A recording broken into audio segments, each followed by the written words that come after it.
see when you have a better handout. Oh, I wasn't planning on handing anything out. I was just going to What give happened? My screen just went a funny. quick update. I can. Okay, you ready? Yeah. Whatever it is, it is. All right, the workshop meeting of the Park District, Highland Park is called to order at 6:02 PM. Roxanne, can you call the roll, please? Commissioner Bernstein? Here. Commissioner Flores Weisskopf? Here. Oh, you are. Switch. Commissioner Grossberg? Here. Vice President Ruttenberg? Here. President Kaplan? Here as well. Do any of the commissioners have any additions to the agenda? None. Hearing none. I have one, an affiliates update. Brian will do it today. But before we do that, Sure. I have a second. Why don't we do platform tennis now, or paddle tennis? Sure. Sure. When we were here before, Darren Miller came in and spoke to us about the need or the desire of town for paddle tennis. Just so you know, we had talked to Brian, we asked him to look at possible facilities or places to have it, and the best we've come up with is Deer Creek Courts. And we were asking staff to look into it and see if it's feasible. I hate that word. So obviously it's only been a few weeks since that meeting, so we just have done a little bit of early research just to follow up on that discussion and provide some additional information to the park board as we consider looking at potentially looking at platform tennis courts in Highland Park with the Park District of Highland Park. So we did look at the Deer Creek location, Larry Fink Park, and we talked with some of our engineers that we have relationship with about the site.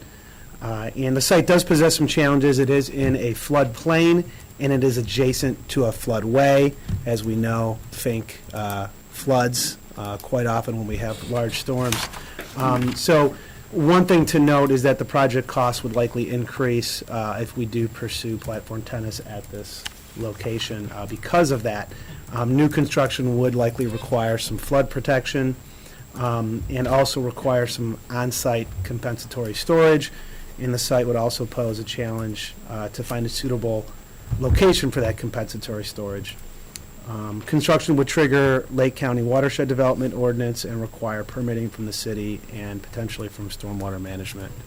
And another thing to consider at that location is that we would need additional parking as well, as we are already pretty limited with the parking that we have for our racket members. However, on the bright side, staff certainly do see favorable conditions at that location from synergy with the other racket sports that take place there now, including tennis and pickleball. And teaching staff would be excited for the opportunity to offer more lessons, leagues, and events at the platform facility, and also have some more teaching hours. It does create some other concern because we already struggle a little bit to cover the needs of the current tennis participants, and we'd have to hire some more staff. But these are all things that we would have to consider going forward. But certainly, we also have to consider the need for the amenities, the warming. Obviously, we have a facility there already, but accommodating what we would consider to be standard amenities that platform tennis facilities offer. It's a very social activity, so people tend to stick around after or before their matches or in between matches, and sometimes have some food or drink. So we would have to consider those things. And so that's a little bit about the site. Also, we looked a little bit at our attitude and interest survey since we recently did that. Just some statistics to share with the board. 16% of households expressed a need or interest in outdoor platform tennis. This was not the lowest. It was not one of the highest. It was somewhere in the middle. Just for context, 44% of households reported the need or interest in in an aquatic park, 31% in a dog park, 30% in driving range, and 26% in outdoor fields. But 16% of those who express general interest in paddle tennis, 20% say their need is already mostly being met, and 4% of households rank paddle tennis as a priority. And there were 6 open-ended comments regarding a need for platform tennis, and there was 1 comment that urged to not invest in paddle tennis. So going forward, and staff looking at these things, it's currently not in our capital plan. It's currently not been addressed in any of our green print plans, but since it was brought up recently as a community desire or a community need from some residents, it's certainly something that we can look at in staff's recommendation is that we continue to look at the need in 2020. Adult programming has been identified through the attitude and interest survey as something that we should further investigate what those needs are of the community. So that would require probably a public engagement process to confirm what that interest and demand looks like, what a conceptual design looks like, and the feasibility of different locations, cost estimates. Staff would likely put together a pro forma to determine the return on the investment, and then we would likely look at this next summer and fall as we look at our capital plan for future years, 2021 and 2022 and so forth. From a construction standpoint, we're looking at probably 9 months, including design, permitting, bidding, and construction. So we would likely, if we determine this to be a priority in 2020, again, we have to look at all the other projects and priorities that we have. But just wanted to give that summary of an update. Commissioners have any comments or thoughts? No, maybe is it just, is it because it's a workshop meeting, do we usually do public comment on things on the agenda? No, just, We have a time for open the public to address the board. We can move up if you wish, but let's okay. finish. Well, I guess, does anybody have any questions about what you're hearing today? Not everybody's immersed in the paddle platform tennis world, so this might be a good chance to just talk about it. Brian mentioned a couple of terms in there that I haven't always known the distinction of. I heard about floodplain and floodway. So how are they are they different? And Yeah. if so, how? Yeah, well, floodway, and I'm sure Amalia and Jeff could probably give a really good definition, but floodway we cannot build in at all. Where is Amalia? I'm looking for her. Yes. Floodplain, so that is where the water goes when we have storms, and it's meant to protect the residents in their homes, and that's where the water needs to go. The difference between a floodplain and a floodway, both flood. A floodplain, the water stays stagnant, and a floodway, there's a current. So the water actually moves, and that's the difference between a floodplain and a floodway, but they both flood. Which portions of Deer Creek are floodway and which are floodplain? Everything surrounding Deer Creek is in a floodplain. So I believe Deer Creek was raised, which brought it out of the floodplain. But everything in State Park is a floodplain. I would say like 125 feet buffer around the Skokie River is the floodway. So if you just come out a little bit from the river, you're in floodway, but beyond that, it's floodplain, and it's 100-year floodplain. Does the river run to the east side of the park? That's right. So, Right. and the question that I had when I was wondering about this is a couple, but when the King Park floods, how close to the building does the water get? It's irrelevant. The reason why it's irrelevant, because if it's in a floodplain or a floodway, you still need to have the compensatory storage of, so regardless if the water doesn't all the way come up to the building, if it's considered a floodplain, then it triggers all kinds of regulatory issues that you would have to deal with, and it would add the expense dramatically to try to construct something there. And I live, I can see Fink where the soccer Your field used to be, backyard. backyard. And it's a really nice pond. When it gets really bad, the geese come out and it's pretty deep. So the one thing I wanted to say is I understand that, there's challenges at Deer Creek. Logically, that sounds to me like where it should go, like racket sports. The only thing is I would ask that parking not deter this location from being considered. If there's other things, yeah, I get it. But I've always felt that the parking at Deer Creek was poorly designed anyway. It's just, angled, it's tough to get out, it's kind of dangerous.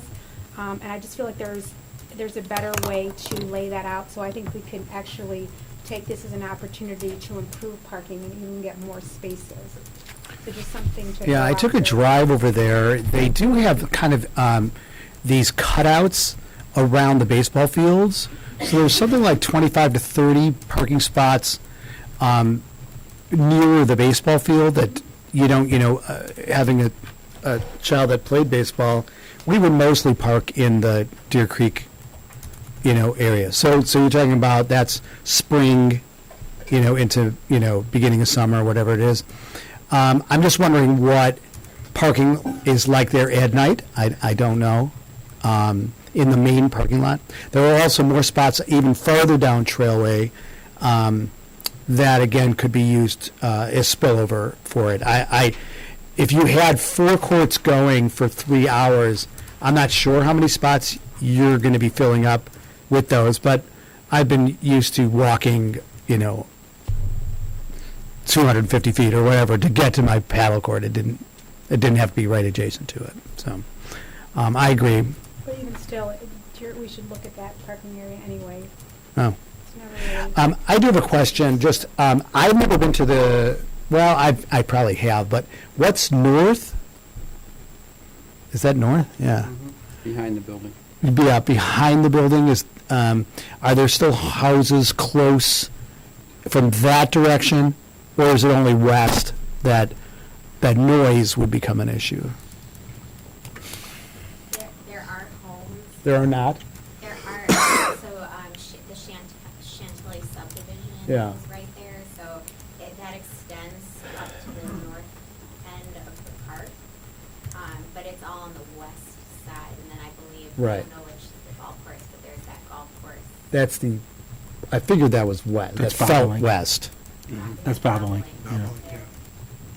Oh, you're talking about the golf. I'm just talking about I thought you meant Not the frisbee, disc golf. not the Yeah. disc golf. Oh, Got yes, it, got it. disc golf Yeah, goes that's, around on the Yes, north end in terms disc of golf. activity within the park, yes. The 2 issues you have to deal with beside, there's noise, and the other is also lights, because it's a nighttime sport, especially in the, right now, for example, it's after the time change. And I recall when Birchwood built their facility, they had certain height with their lights that they had to go get a zoning variance for. So that there obviously, being close to a residential neighborhood, that's a concern. Well, are we talking about the soccer field area? yeah. Well, So I was thinking that big open space. I see the more logical place is between Deer Creek Building and your townhouse. Mhm.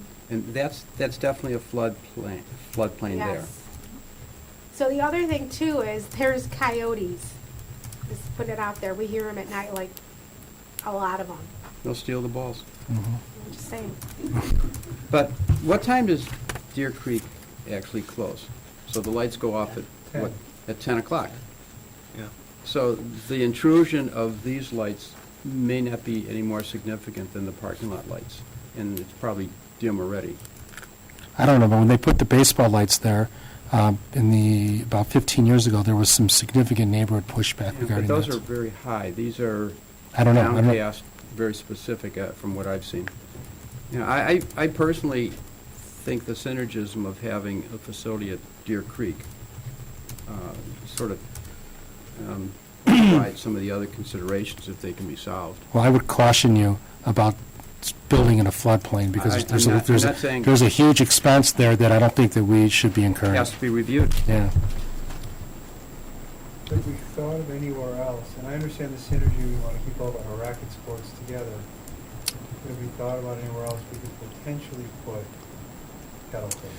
Yeah, we considered other locations, but we haven't really investigated those locations to a high degree that we would do, say, in the coming year, to really look at the possibility and the benefit. But we looked at Danny Caniff, there's already a shelter there, but, you know, there's a lot of pros and cons to that.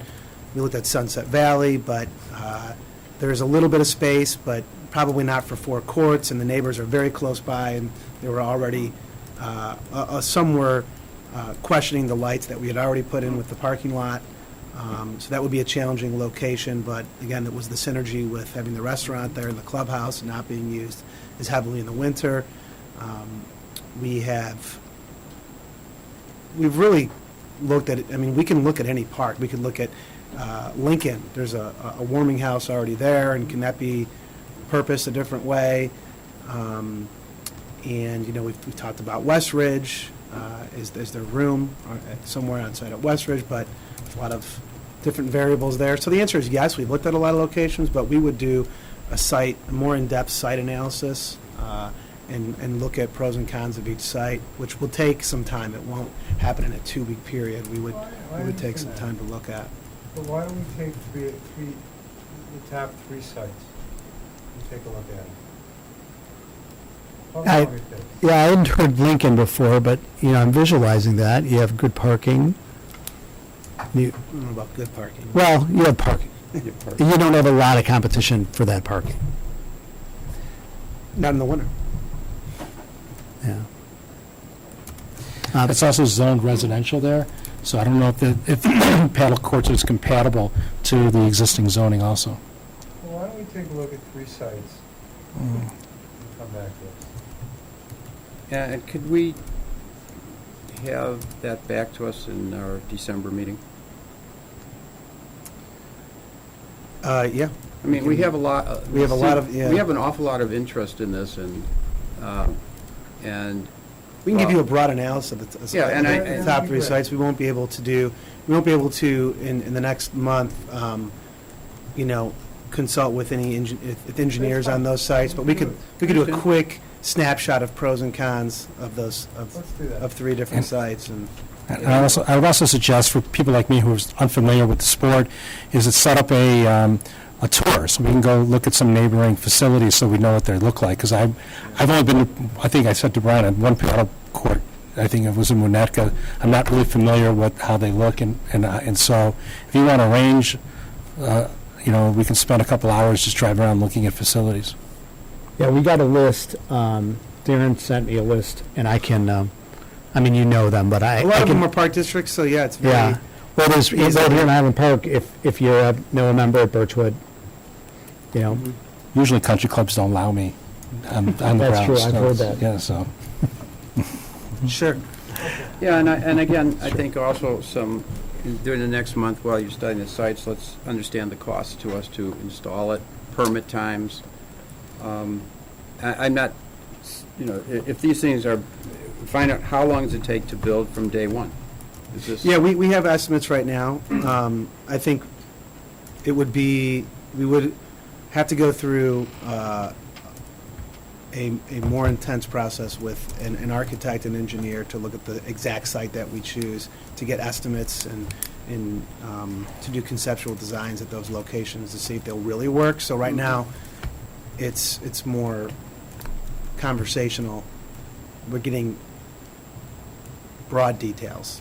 Yeah. So it would take a little bit more time to get more I detail. understand, but we're not reinventing the wheel. We, as you've said, there's a list of park districts who've done this, and it may be that they have exactly what we want, and they'd be willing to share with us, I'm Oh, yeah, sure. for sure, yeah. And so that's why I'm saying, let's do the analysis, let's understand the cost, let's understand the timing to build it from the day we say, let's do it. I know you said. 3 it to could 6 be- months would be Huh? billed. I don't know. Yeah. I mean, you know, the construction does not seem very extensive here because you put some piers in and you lay it out. It's not, you know, it's almost like modular, if I understand it correctly. Bolt it together and you're done. So let's really give this a real good all-court press and see what it is as a report in December. Yeah, I'll send to Barney, I'll send you, and Brian just says, I'm not sure if I sent that, this very a modular sort of thing like what you're talking about. Okay. Great. Okay, run down a minute ago. Next that I added was an update on affiliates. I had asked Brian to provide us with an update on the affiliates of the Park District, to what extent we subsidize them, and what our relationship is with them. Yep, I was just going to provide a brief update at this meeting. We have 5 what we consider affiliates. We have the Strings. Pops, well, we have the Strings, and the Pops, and the Players. So the Strings is classical music, the Pops are big band music, and the Players is adult community theater. Then we also have AYSO Soccer, and we have the North Shore Yacht Club.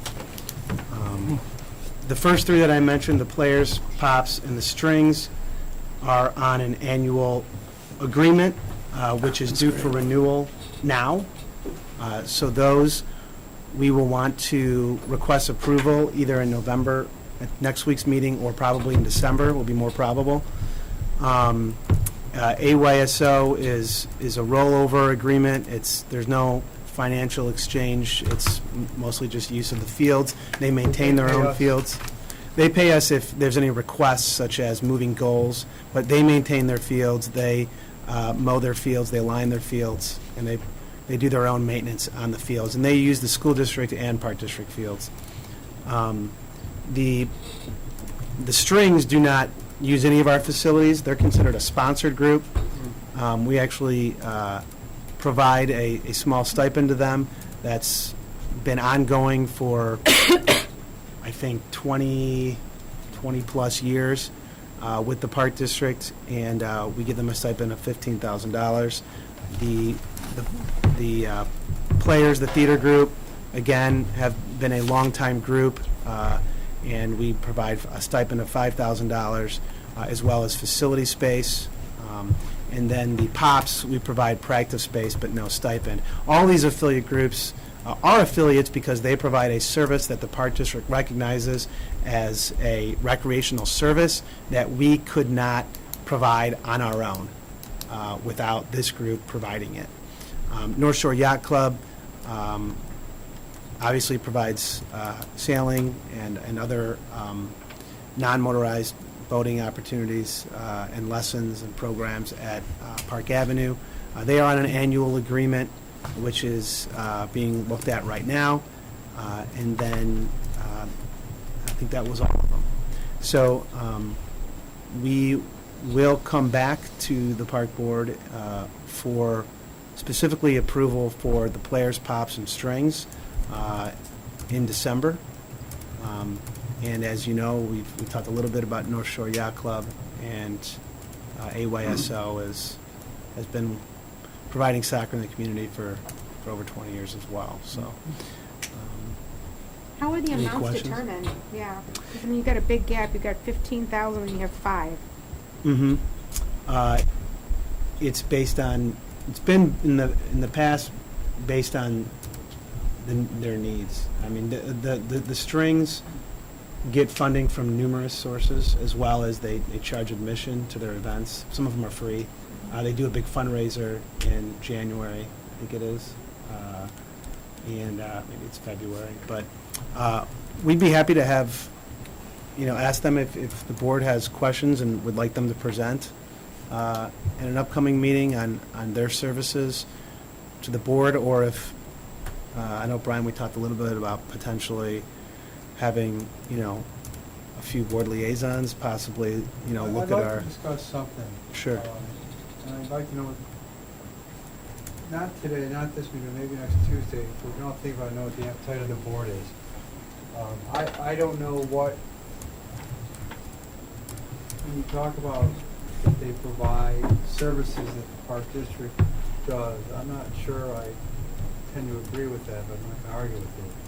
Mm-hmm. The Strings is a not-for-profit entity, I'm assuming. Mm-hmm.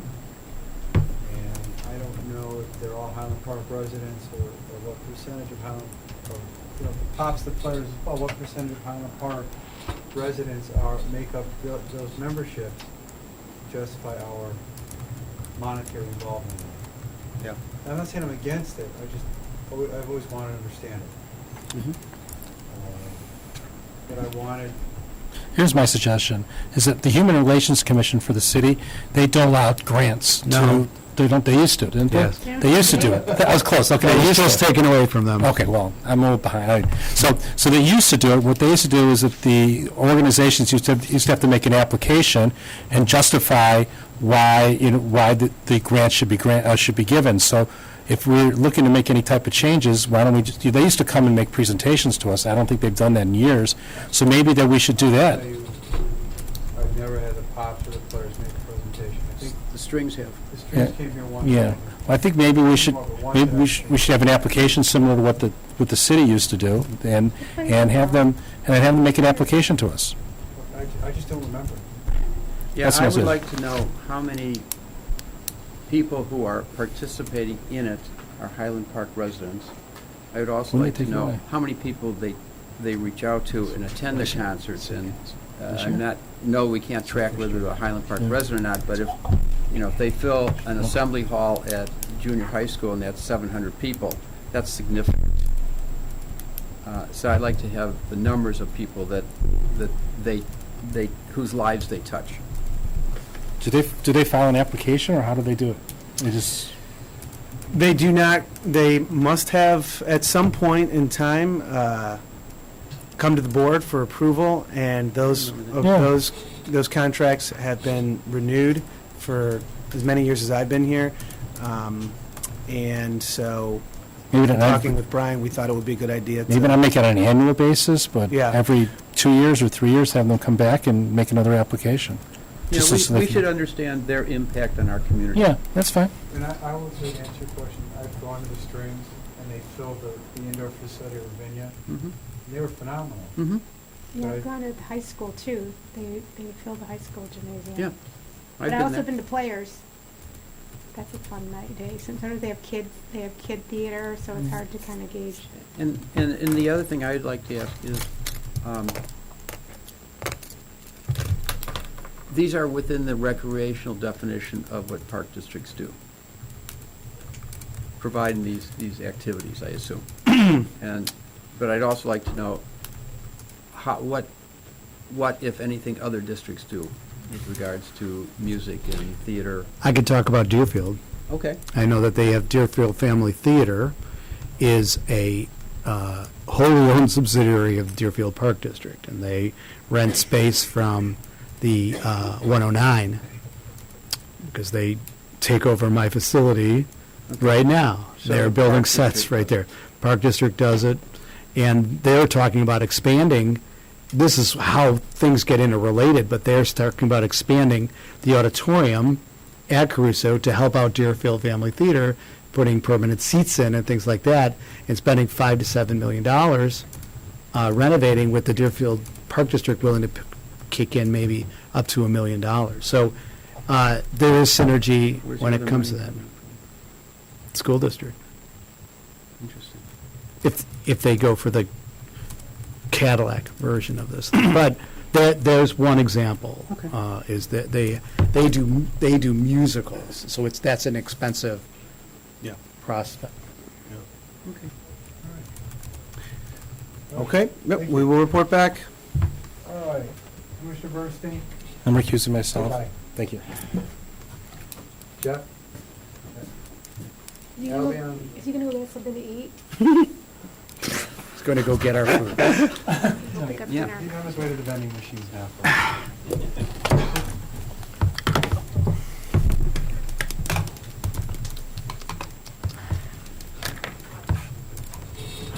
Signing out, thanks. Okay, Mr. Smith. All right. So I'm here to provide another update on the Albion residential building that is going to be going in just along the east side of the Sunset Woods Park. And so, the board is familiar with this. I just want to provide a little bit of a reminder. here's an orientation. So this is Sunset Woods Park we're looking at right here. And along this side is where the Carter Sitter stands, but right about here, this is the Firehouse Activity Center. And what you're looking at is all Park District property. So the Firehouse Activity Center, which was owned by the city, sits on Park District property, and this portion of the parking lot here that served the Cogger Center is also Park District property.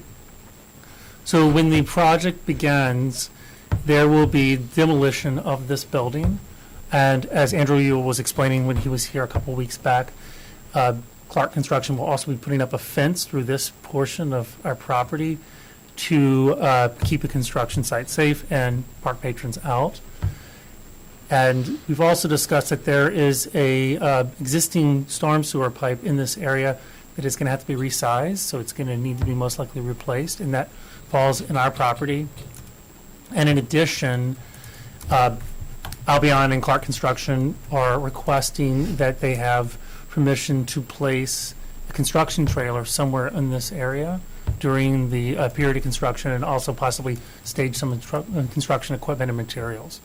So what staff have been doing is working with Albion and also the respective legal counsels on a temporary construction easement for these particular activities.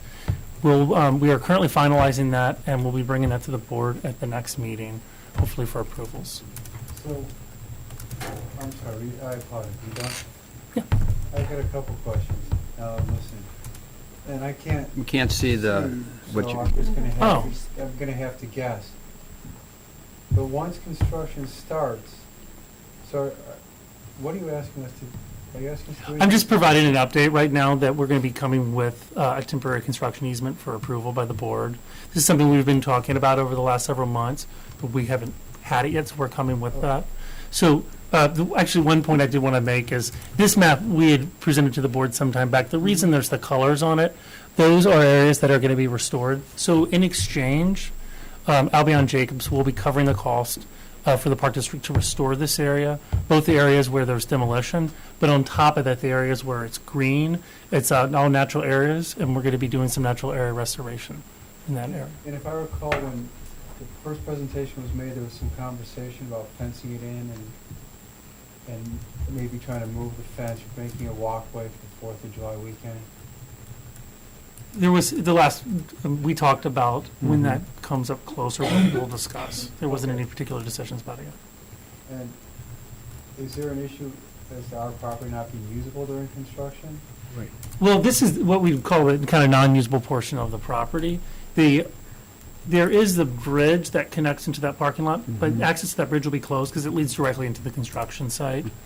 But the pathways that'll be closed are all within that wooded area, so there won't be any active areas of the park that'll be impacted. you mentioned about a storm sewer? Is, and again, I can't visualize where it is on the picture, but the storm sewer has to be resized because of their project? That's correct. So are they doing the storm sewer? Yes. Okay. And in your conversations about the easement, have we discussed charging them for the easement? So the agreement has been, in exchange for the easement, is the covering the cost of restoring the area, including expanded into natural areas restoration, in areas that they're actually not going to be impacting, but it'll benefit us and the park. So by restoration, you're talking about planting trees that will have to be removed? Well, it could be, it's going to involve like natural areas restoration, such as removal of invasives, and there'll be some plantings as well. Okay, and then where they're tearing down the fire station, firehouse, we were told, I think a long time ago, wasn't that going to be some sort of garden? Is that? So that'll be planted as well. It's really going to be up to the district how we want to have that planted. This right here proposes that is, looks like a meadow area. That's this yellow here. But it'll be all natural areas. It's not necessarily going to be turf grass there. Yeah. Okay. And the neighbors to the north, I think we're just seeing a little jut out there. They're being kept up to date. Do we know, I mean, is there a formal sort of thing that we do every time? We don't do it. Oh, Right, it's not us. This is not our- Sorry. Perfect segue. Perfect. Got it. Nothing to do with that. I knew I said that. Writing those questions down? Got it. Terry? Wash your hands. So there, This is between the city and all that. Correct. Yes. so there are representatives from Clark Construction and Albion Jacobs here, so I'm going to hand it over to them.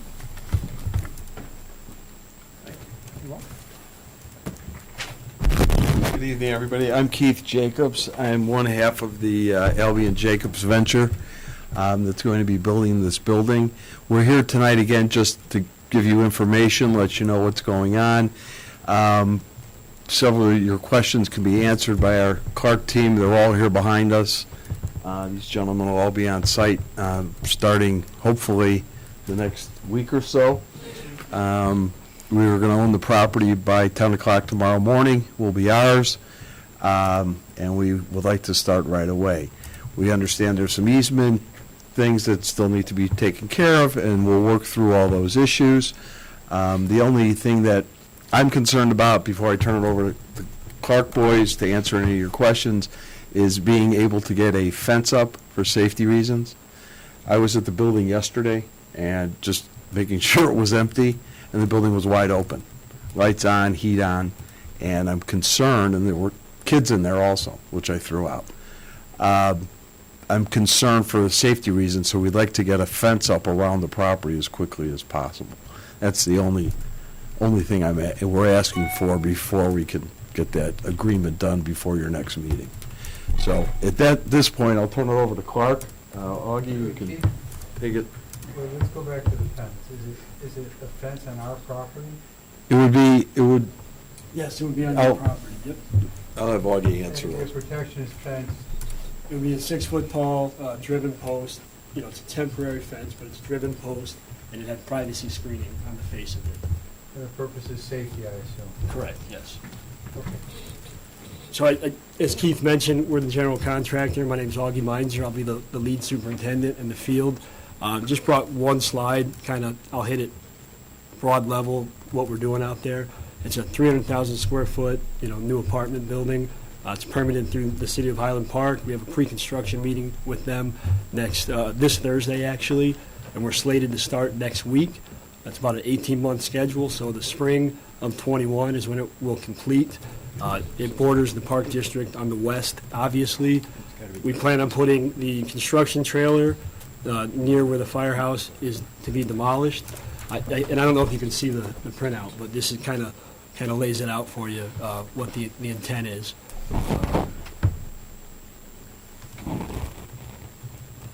So that's kind of the broad strokes, kind of where we're at right now. All right.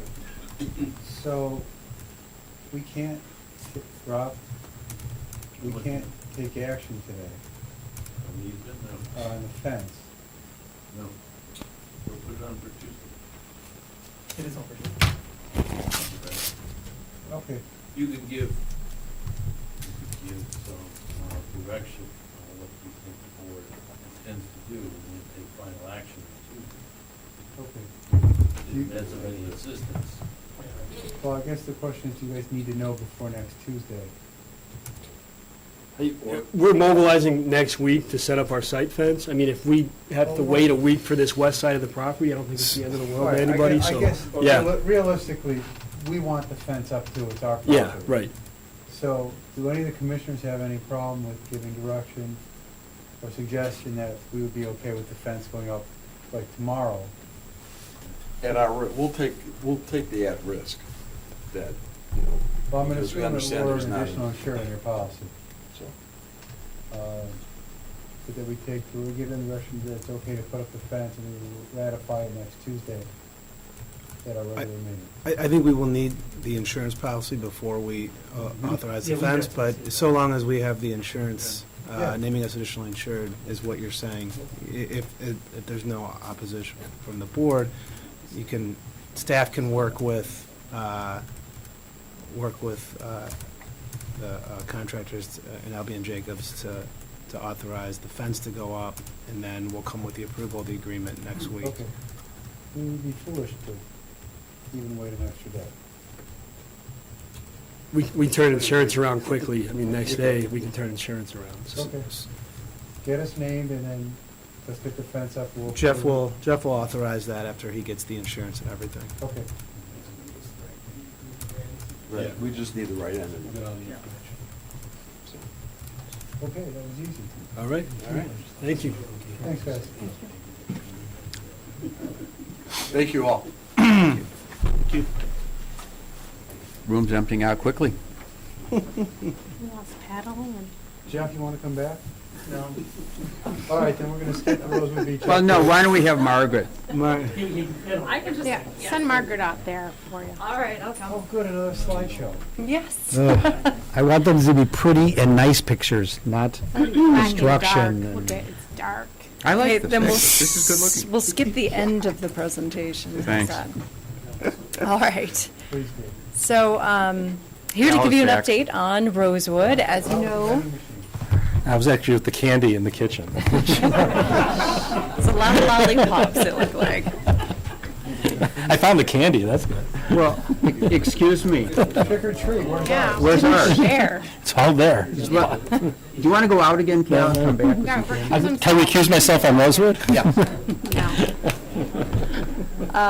Okay, so as you know, we have been placing sand this past week, and so I'm here to give you an update on that. But before I do, kind of want to tell the story of our lake levels and just inundation of the beach in general, and how that plays into how it's functioning now, and also what we should be prepared to see for next year.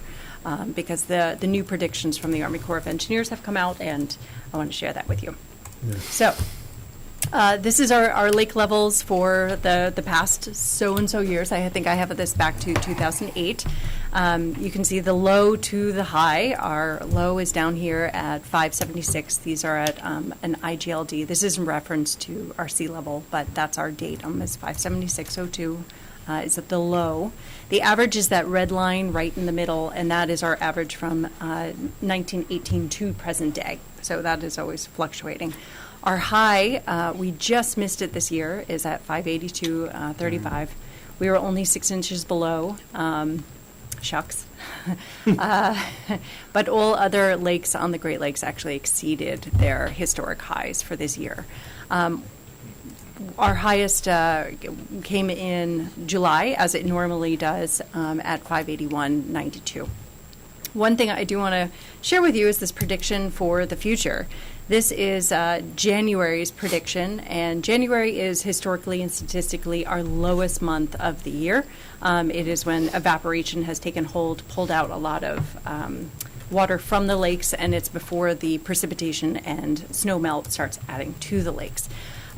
The Army Corps of Engineers that gives a swath because it is a prediction.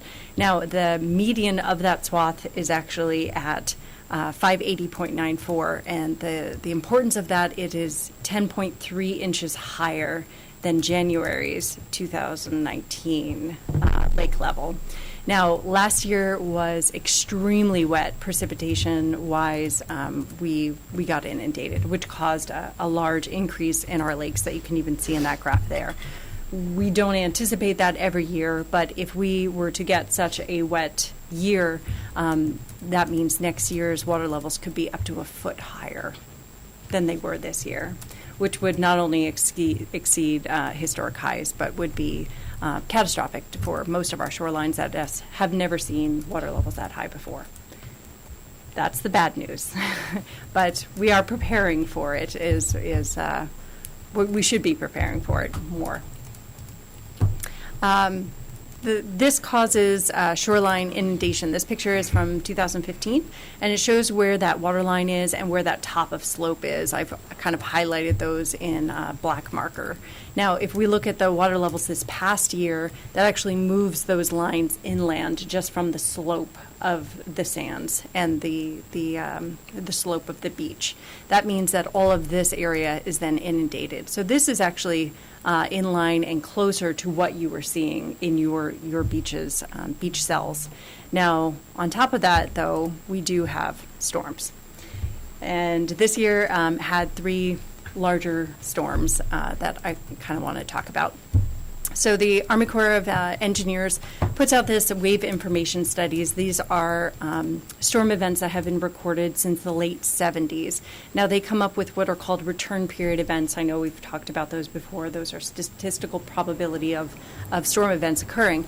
And you can see the list of storms that they use to do this analysis down here at the bottom of their table. Now, what that translates into is what's over here on the right side, and these are offshore wave heights. I've put them here in feet for us, and you can see those waves can get very big. But a 1 year is generally about 10 feet of an offshore wave. I will point over here, because we all talk about the Halloween storm of 2014. That's on here, and it was a 4.5 meter wave, which is about a 1 in 10 year event. So it doesn't sound very impressive, even though it was a very big storm, but fortunately, lake levels were lower. Well, we're not there anymore. We're a little bit higher. Margaret, I want to back up Yeah. so that it's not lost. I think you, excuse me, you all of a sudden used the word meters Oh, yes. instead of feet. I did, yes. So over here in this table, this does give it in meters, which is why it says 4.49. But if we go over to this table on the left, we have 4.47, which is similar, and that translates to a 14.7 foot wave for offshore. Our ceiling in here is how big? 10 feet? 12. 12. So that, I just am pausing so people can focus on what we're talking about. Yes. These are very big waves, but they are offshore waves. As they get closer to the shore, they steepen and then they break. And they usually break offshore, build a bit more energy as they near our shore, and they're all depth limited at that point. I'll try not to get too much into the weeds on that. So since 2015, Purdue University has actually had a physical buoy out in the water, not too far from Rosewood. You can see it there on my Google Maps with a little pin. Now they put it in the spring and they take it out in the fall. So their coverage is not the entire year, but you can see that these are the storms that they captured, and each one of those peaks represents some type of activity. I did put in the top 10 storms that they collected, and you can see that even just a few days ago, October 27th is on here at a 3.1 meter, I guess I should use feet, a 10-foot wave offshore. So that was our 1 year return period event. And maybe you can already guess it, but our top storm for those 5 years was the one that happened just on Halloween a few days ago. The offshore wave was 11.5 feet, 11.5 feet, and it was only a 2 year return period event, but when you put that on top of high water levels, that's very large waves that are able to hit our shoreline. So what that caused was a bit of damage, which we'll get into. The other thing I do want to point out, going back to water levels, is that associated with such storm events, there's what's called surge, and that's just a lot of water being pushed in one direction of our lake. So our lake levels were already high, with an average of, for the month, 581.66, and you can see this storm event actually raised our water levels to 583. So it was another 1.5 feet on top of high water levels. That'd be an all-time high then, wouldn't it? It would be, but If it it was is a surge sustainable. event. Yeah, if it was Correct. sustainable, yeah. Correct. It was a temporary Yeah. position. But you can even see in here that there was the 27th also from the same direction, caused a bit of a peak as well, though not quite 1.5 feet. Got it. So there was a bit of widespread damage down on the southwestern side of Lake Michigan. And here's just a few pictures that I was able to pull off of Facebook, of all places, of people posting damage around. So we have Northwestern University, and Portage Riverwalk is now underwater and broken up as well. Juneway Terrace, which I just got a call about yesterday, got overwashed, and the whole backside is eroding. East Lake Terrace is right up against the lake, and a few residents are having issues, as you can see on the picture on the right. Glencoe Beach, Jeff was nice enough to share these with me. This is the pier, and a wave actually coming through the end of the pier on the left side, and all the debris that then has ended up on that pier. There's a bit of flooding in Wilmette. Their beaches are rather low, so all that water being pushed up onto the shoreline inundated their parking lots. And even here at home, we have Park Avenue Beach received a bit of damage in the parking lot, and it was washed under, and parking lot is broken apart now. Where's that located in the parking lot?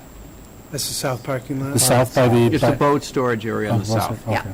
that's just a boat up on the top, I Against think. the Okay, Yeah. got it. Yeah, south of the aqua. It's south of the buildings. It's the furthest It's south. the parking lot, the east lot corner. area that's just South of the buildings. Yep. Right.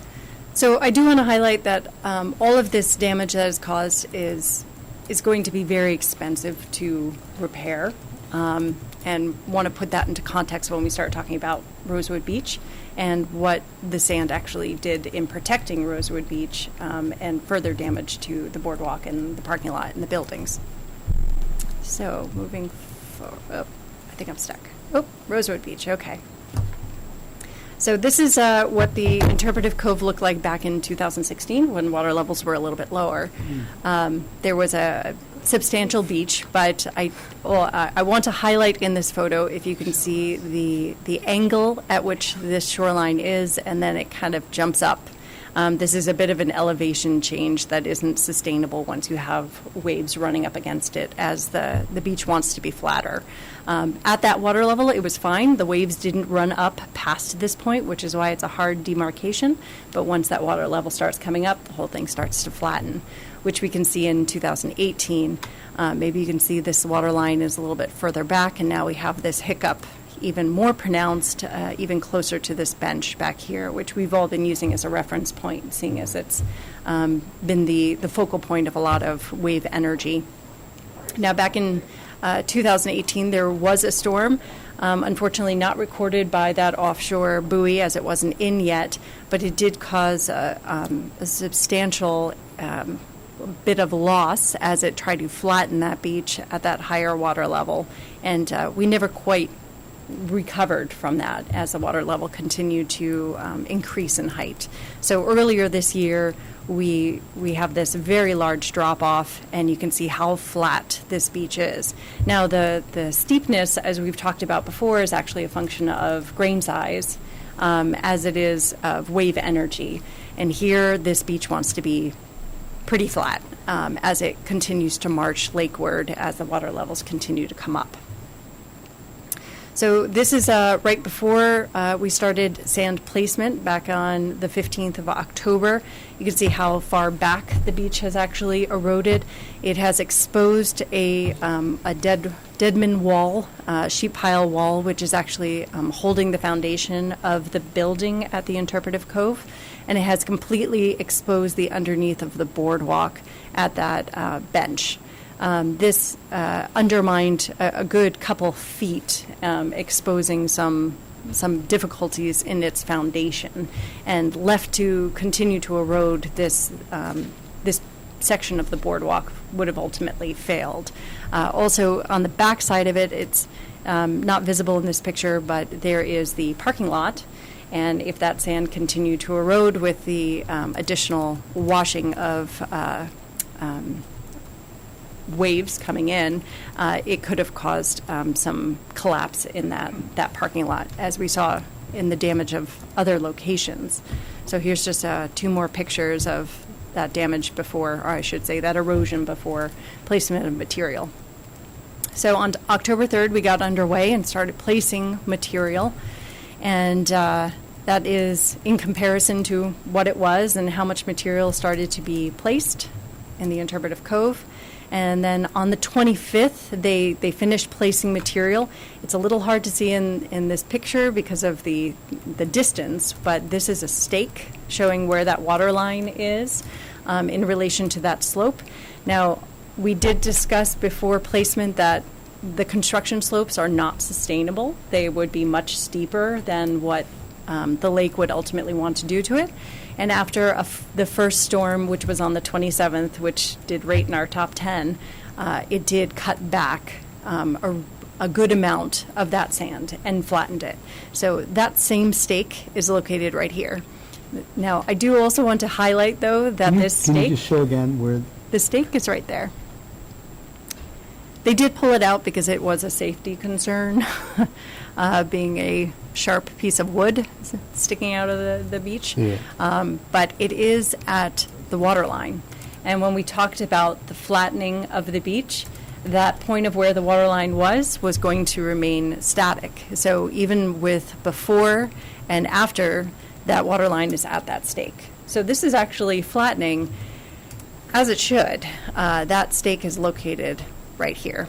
But what we saw was actually more of this cutting, and that's why it looks like it's cut so far back, and that scarpment right here.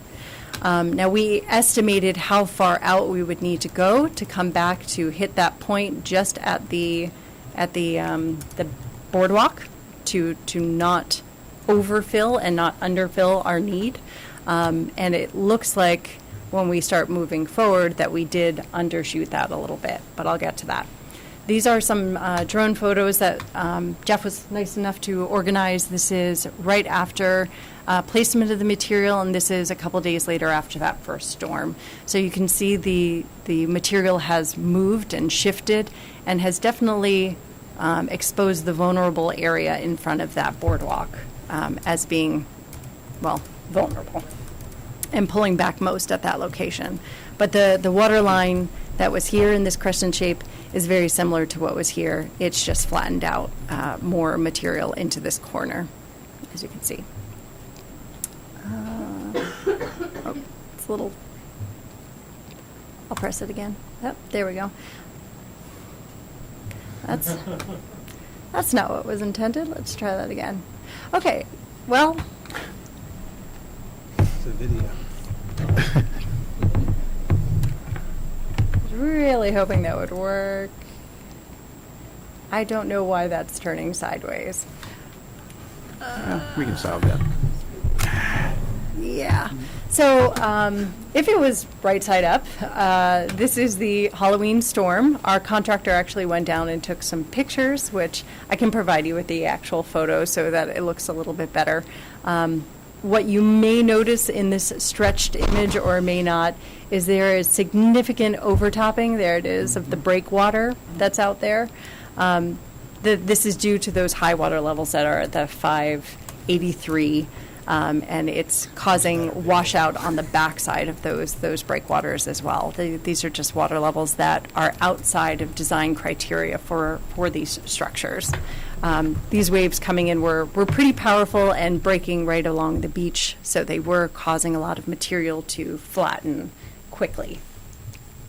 So the after effect, this is the day after that storm.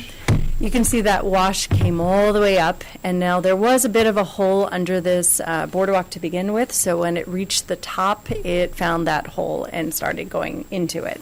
That is what these pockets are. It's just finding that weak point and that water rushing through.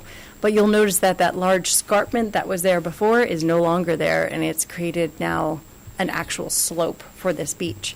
So if we compare that to what the drawings kind of indicated, that's what this slope is. It's a straight slope without that escarpment at the top.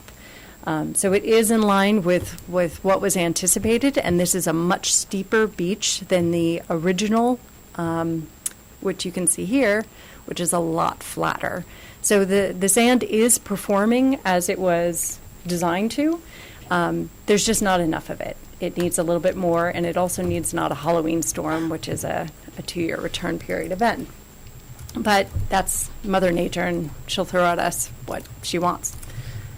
So going over, and this is just a picture that we took today. One thing I did want to highlight is that as the water had come in on this side and it just showed those potholes, it did expose the back side of this bench here, which is a suggestion that more material is needed in this area. It was a bit of an underestimate, but actually not that far off from what it was ultimately needed. So I'm giving myself a little pat on the back for that one. The swimming cove had a little bit of a different story. There was some torpedo sand that was delivered before the storm. Now, very smartly, Jeff and I agreed with the contractor that it would not be placed before the storm because we saw it coming. So what they did is they stockpiled it up along the shoreline. Now, there was one stockpile that was close enough to the water that we felt it was going to be erased. So what they did was they spread it out in front of what was otherwise an open area along the boardwalk. And you can see how they spread that out here. After the storm, it did something very similar. You can see these marks are actually the run-up of waves. So waves actually made it onto the boardwalk, and they also then created those potholes. And this area completely washed away and exposed the underside of that boardwalk. Now, this slope that you see mimics the same slope that we had beforehand. So where the other beach actually kept that steeper slope, this one flattened right back to where it wanted to be, which was just much flatter, which is a indication that the torpedo just isn't enough at this location. And very rightly, we're putting bird's eye across the front face of the torpedo, which is happening right now. Well, earlier today. So, to give a summary of where we're at, the Interpretive Cove, almost 5,000 tons of bird's eye was delivered and placed. That's already done. If we want more material there, which I believe we do, we are going to indicate that to them. The Swimming Cove, this was as of the other day. It's now a little bit different, but there were 4,500 tons of torpedo sand was delivered. Some of it was placed along that front side and was pulled down into the lake, and we're not planning on replacing that since the torpedo is just having a hard time staying anywhere near the beach. So we will be replacing it with some bird's eye. The bird's eye still needed to be delivered at the time I made this presentation, but I saw today that it has mostly been delivered. I think they were 9 trucks short. So although we were 80% complete, I think we're now at like the 95% level. They are in the process of smoothing that out and placing that, and should be done tomorrow if left to finish up. So my recommendations based on what I saw and after this storm event is to supplement the eroded torpedo sand with bird's eye in the Swimming Cove, anything that we missed, because the contractor at this point is working to those design drawings and is asked to build out to that point. He, in the morning, after pushing out the material, will let me know where we are in accordance with those drawings and how much material we are missing and whether more material needs to be ordered. And we can make that decision. I believe additional bird's eye should be placed in the Interpretive Cove in front of that boardwalk beach to fill that out and further protect that. We see that slope is holding to what we need it to be. It just needed a little more material. So I think a few truckloads are warranted in that location.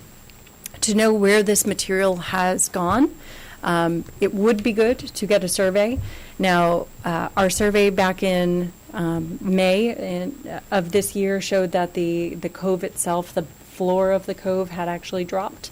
So a lot of this material filled that in as it started to flatten. Getting a survey kind of lets us know where that material is and lets us know if it's going to come back in the spring or not. The natural progression of beaches are to pull off offshore the sands with the heavy storms in the fall, and then in the spring it pushes it back onto the shore. We would know if that's going to happen through a survey. Not a requirement, just a recommendation. And we, of course, want to prepare for the future high water levels that the Army Corps is now predicting. And to that end, this project started by looking at structural changes to the coves themselves.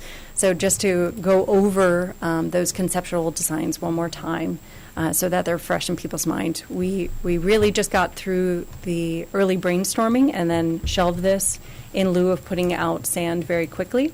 And I think it's a good thing that we did, because you can see what damage other locations received, and our boardwalk and our parking lot and our buildings are still all intact, which is more than I can say for some of those other communities. So those included, those early brainstorming ideas included an underwater weir. This is closing that entrance with a set of rocks that just go across that front. What this does is it breaks down wave energy at the mouth of the cove and reduces its ability to pull sands offshore. This is an easy one to remove should water levels start to go back down, because we are designing for a 6-foot water level change. If water level was to recede with a weir such as this in that entrance, this whole cove would start to fill with sand. It would become a dropout center, and we wouldn't want that. So this is one that can be removed in times of low water. Reducing the gap width. This would be harder to remove in the future, but it is a possibility, and this just includes closing that gap. Has the same effect of reducing the wave energy getting inside the cove itself. The sheep pile perched beach is another option. That is to change the location of the toe of slope. It actually increases the height of it by pushing it further offshore, and then you can have a flatter beach, but the toe is much higher. This is probably my least favorite of the few because a person who was unsuspecting could walk and step off of that and be in deeper water suddenly. It is used other places, so I thought I'd mention it. The other idea is an internal breakwater. Now, this could be either emergent or submerged, and it does something similar in breaking the wave energy at that hot spot right in the center. But it still allows you those two coves to either side of it for people to easily access the water. This could also be removed in times of low water as well. And that is my whole presentation, which is 39 slides I got through. And one sideways. Without Cal even stopping me. It was amazing. Your reputation precedes you. Just wait. I was waiting for it. Do you have any questions? He has 39 pages of questions. And I'm happy to send you those videos from the contractor right side up because they're quite impressive. Do you Cal? have any questions? I have several. I'm sorry. Expected. Okay. The rest of the class go first. Okay, that's all I asked, if anyone else has questions before I go. Let me begin by apologizing, Okay. because I'm gonna ask you a bunch of questions, and like, if I feel like I have like something with my body and I should read on the internet, I went and read on the internet. And I know you're not supposed to do that, but I read up on things, so I have some questions that Okay. may be a little technical in nature, but I'm trying to educate myself also, because it's not my area of expertise. Sure. Now, I recognize that, I was actually looking at the Tribune the other day, and Tom Skilling, he said that this is the #1 rain year from January 1 to October 31st. This is the most rain we've ever had. So I recognize that we have, it's an extraordinary situation. So combine the amount of rain we've had since January 1 with the high lake levels and these 1 in 10 year storms, I guess it's like, it's like the perfect storm. So we're juggling a lot of things. So let me begin with the you mentioned something about the I don't call them breakwaters, but the stone structures. Yes. And then you said that the waves were coming over, that it's, the term you used was outside the design criteria. Right. So how do we get inside the design criteria? Yes. Okay, so when engineers are designing anything, and I don't know the Army Corps of Engineers design criteria for the site, but if I was designing it, you would look at the lake level range, which is 6 feet. However, more than 90% of the time, you're within 4 feet, right in that sweet spot in the middle. So those 10% above and below are extraordinary circumstances, I would say, or outside of the range of what you would normally say, this is going to work at those 4 feet, it's going to survive at the 6 feet. So when you see overtopping, we don't like overtopping because it's washing out a lot of sand on the backside. They set their height of those breakwaters, and I would say I would do the same, based on overtopping within those 4 feet, allowing for some overtopping for that 6 foot range, for that upper maximum. Now, when you put storm surge on top of this, and now you're even above that 6 feet, that's a lot of water coming over the top. And the video I don't think it's going to go straight this time. Nope. The video shows amount of water coming over the top that normally you would not design for. And that shows that this is outside the design criteria for those breakwaters. So does let's say we were starting from scratch, would we be using a different design criteria now, based on what we've learned? No, I think that when events like this happen,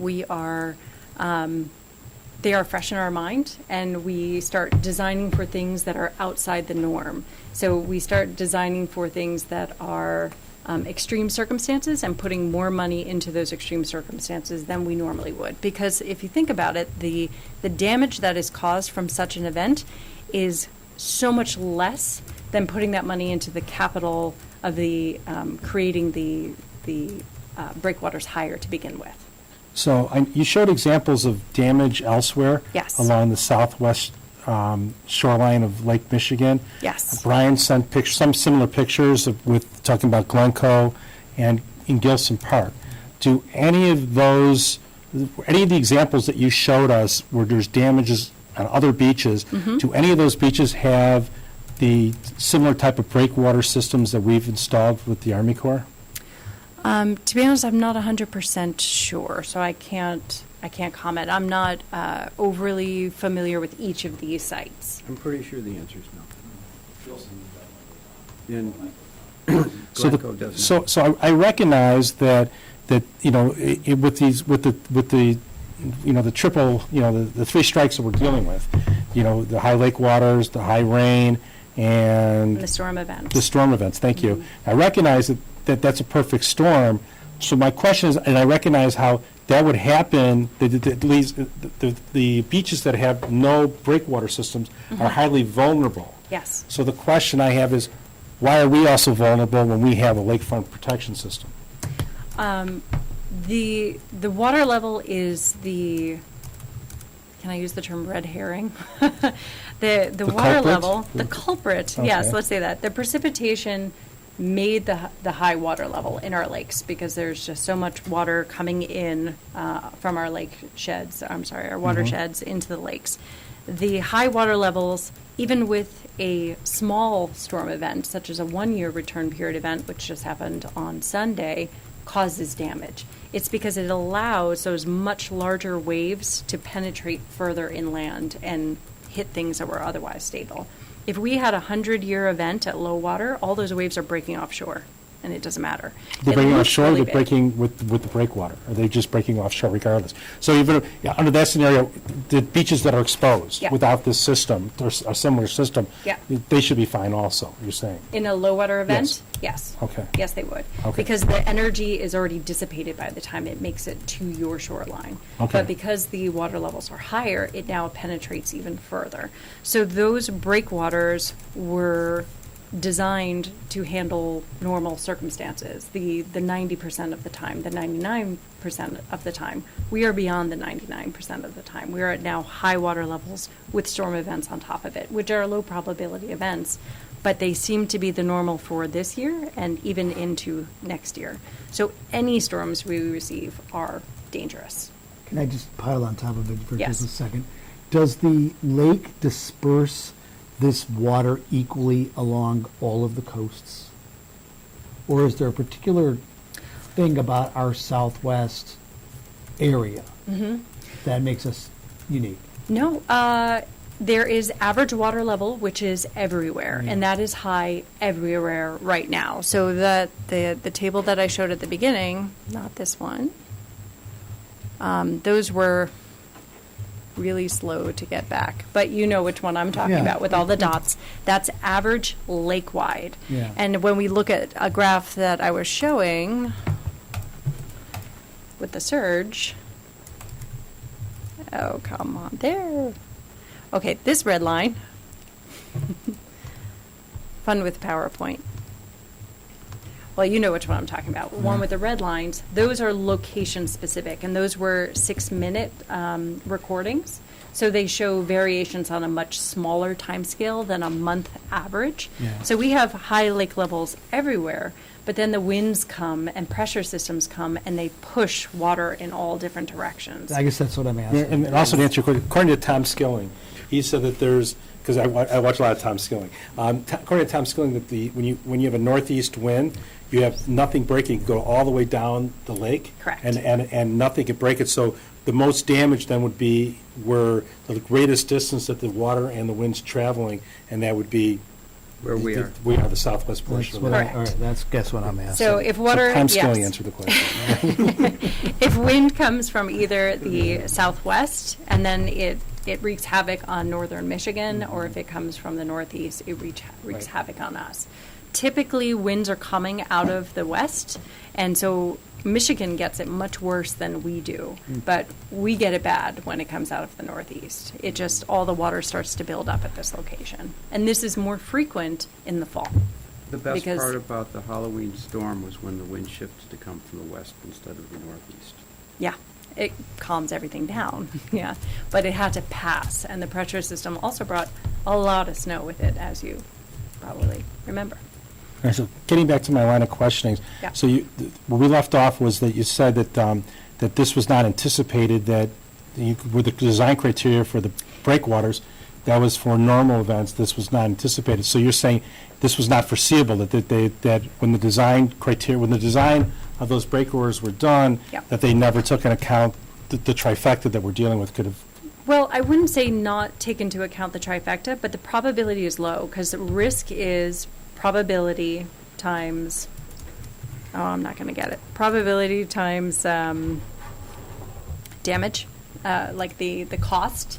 And what we had was a very low probability, and the cost of repair isn't very high. In your circumstance, other people's circumstances, yes, the cost of repair, like such as the people with the balcony getting ripped off, that's very high. But yours is that sand disappears. The replacement of sand is a low cost in relationship to putting another $1 million into your breakwaters. So that is the balance there. Okay, let's talk about that. And let's talk about the replacement of the sand. Yep. So, could you show the picture of I guess, after like the October 27th storm? Yes.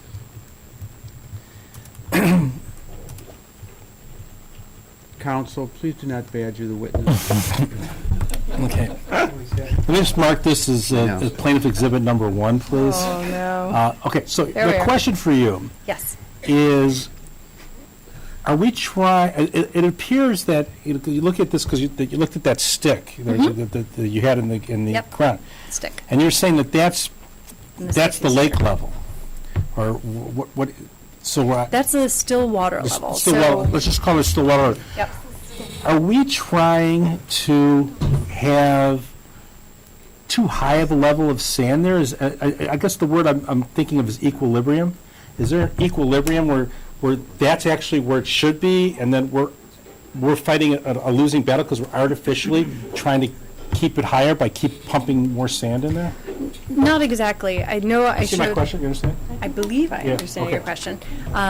The stake is actually put at this point where the intersection of the water and the construction slope was. And Yeah. the construction slope was a 2-to-1, which is not stable under wave load. And that's where that stake was. You can see all the way below this, that's where it started.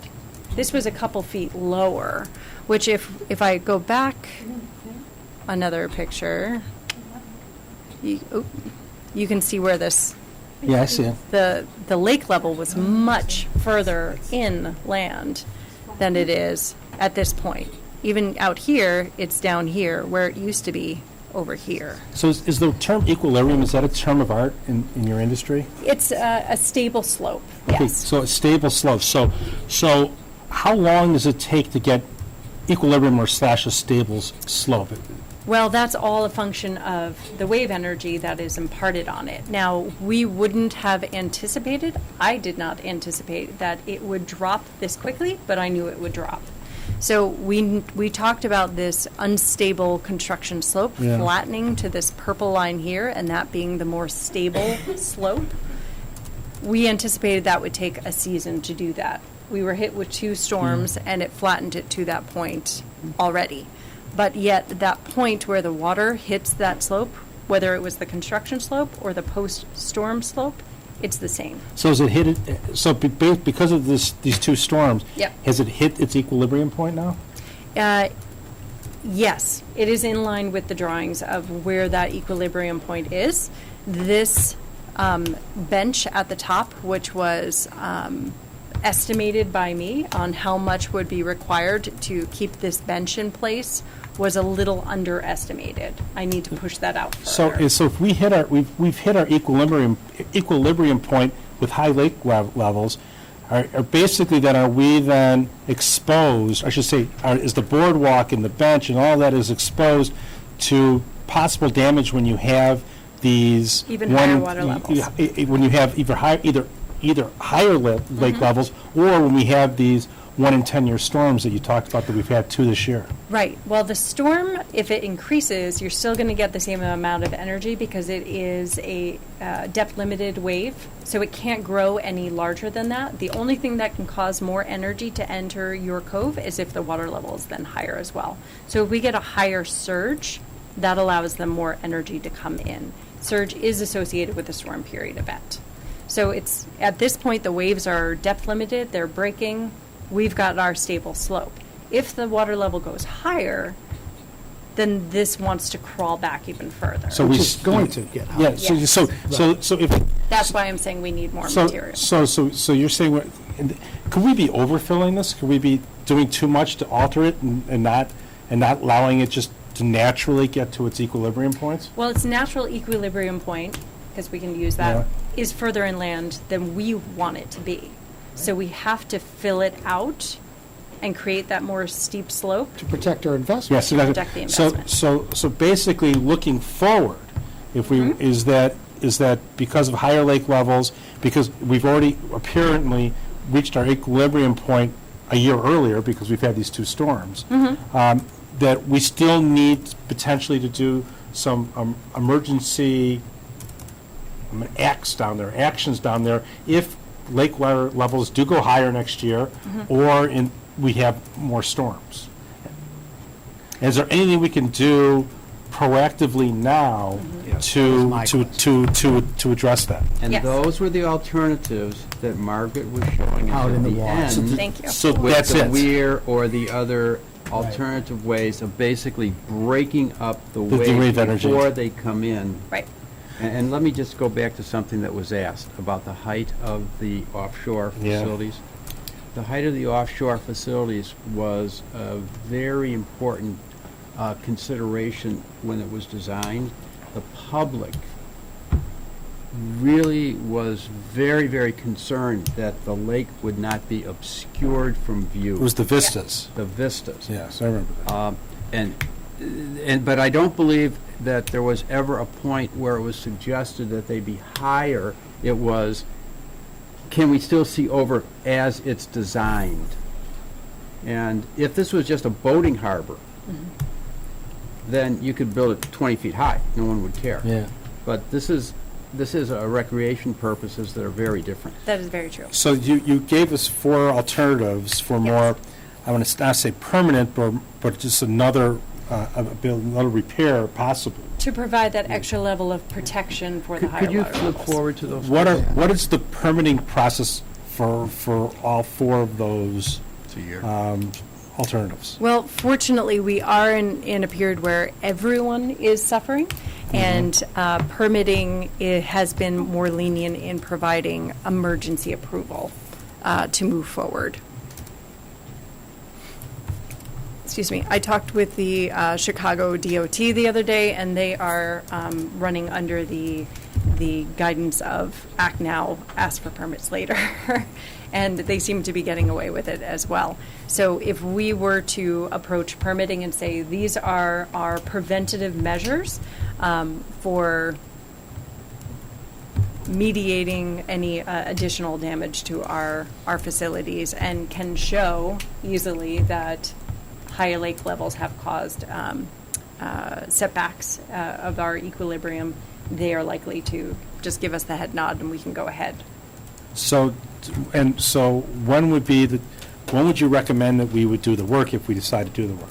Well, right now, we're getting past those big storm seasons, which is great. If you, I won't try to back up, but if we look at all those, all those storms, majority of them are in October. And so now we're getting into November where they're calming down a little bit, and then December and January It will start freezes. to freeze over. Yeah, it freezes right. over. And then we'll start up again, and we'll have them in April, a little bit of May, and then it'll calm down for the summer. So the best time to put this out here is either under ice, where they can run out over the ice, the construction equipment, and there is the least damage to the beach at that point, because everything is frozen in, or we do it 1st of April. But we'd have to look at if there's any spawning concerns, because spawning typically happens in March through June. Can I just, since you have this slide up, I did have a question about this. So can you talk a little bit about what the removal of that looks like and how long that would take if the water levels go down, or we have just very calm for the next couple of years, even though the lake level rises, maybe we don't Right. have those kind of storms. So what does that look like? Well, it depends on what size material we use. So there are some tests being done by engineers and landscape architects looking at using smaller rock that spreads out, that increases the friction of the ground. That you cannot pick up. I don't know if I put a lot of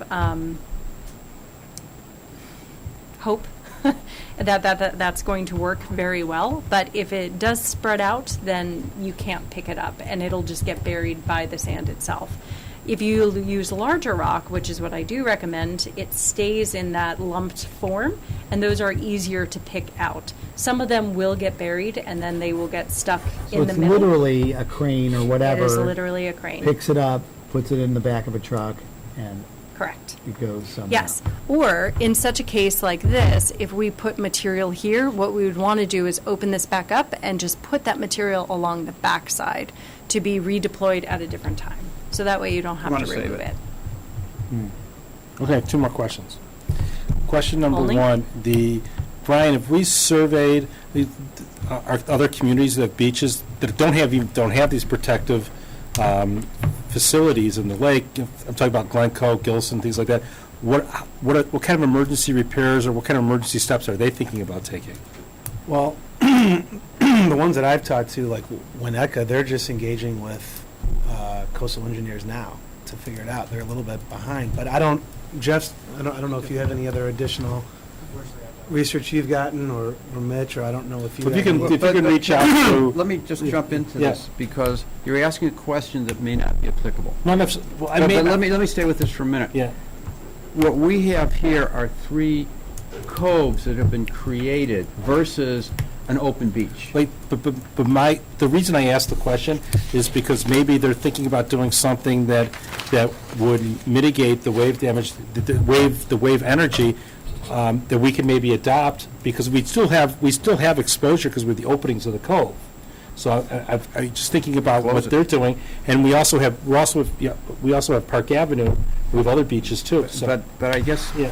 what Margaret, I think, is designing here, or not designing, Yeah. has provided us with, I got it, is a solution to our particular design. okay. And my last Very question. different than an open beach. Okay, then my Very last different. question, which is then piggyback on that, is it's my understanding that Lake Forest has not had these same issues. And and my question is, why is that? Why are we having issues that Lake Forest is not having issues? Well, she did talk about the Yeah. size of their stone. Yeah. Yes. Yeah, they do have the larger stone. They're also a much wider beach, and their back of beach is also a bit flatter. So they don't have to create the vertical difference that we do here. Our parking lot is much higher than our toe-up slope. So their slope, their equilibrium is, I guess there's less of a slope to their equilibrium. Well, Yeah, there's just yes. as steep a slope Yeah. as there is with our bird's eye that Yeah. we've now put out there. The Torpedo was much flatter, and yet we had such a big vertical difference that we had to overcome. And that's why it was never quite in equilibrium. We saw the run-up, creating a very flat slope, and then the scarp in those earlier pictures of 2016 and 2018. They don't have that vertical difference. If they receive a very large surge, they will be inundated. But maybe not washed out. Correct. So- And that's the difference, I'm sorry, that's the Yeah. difference in the geometry. Yep. Our geometry is, as Margaret was pointing out, is our parking lot's up here. The lake was down here. We had to get from here to here. At Lake Forest, it's more like this. Yes. And if someone said, I don't know if anybody else read an article, that someone said that did they have any kind of a weir or anything like that at Lake Forest? There was some sort of their boat launch. speculation that whatever they had out in the water was forcing waters farther south towards us, and we were getting an unusual amount. Did someone else read that? And I mean, it doesn't sound plausible. I did not read it. However, I Anyone? will say that on a stormy day, I was here and I went up to Lake Forest and they were much calmer than we were down here. I will say that just the location on your shoreline, you were more exposed than they were at that particular storm. It's just, think of it, again, it's where you are in the curve of the lake. Yeah, no, well, that's what Yeah, my other even question just a was. little bit of change in the angularity of the coastline will change how the waves are entering a Can we a go, location. oh, sorry, you still going? No, can I get a copy of this PowerPoint by any chance? Can you put it on a thumb drive for me? Can I you would go appreciate it. forward to the fourth option, alternative 4? Yes. So,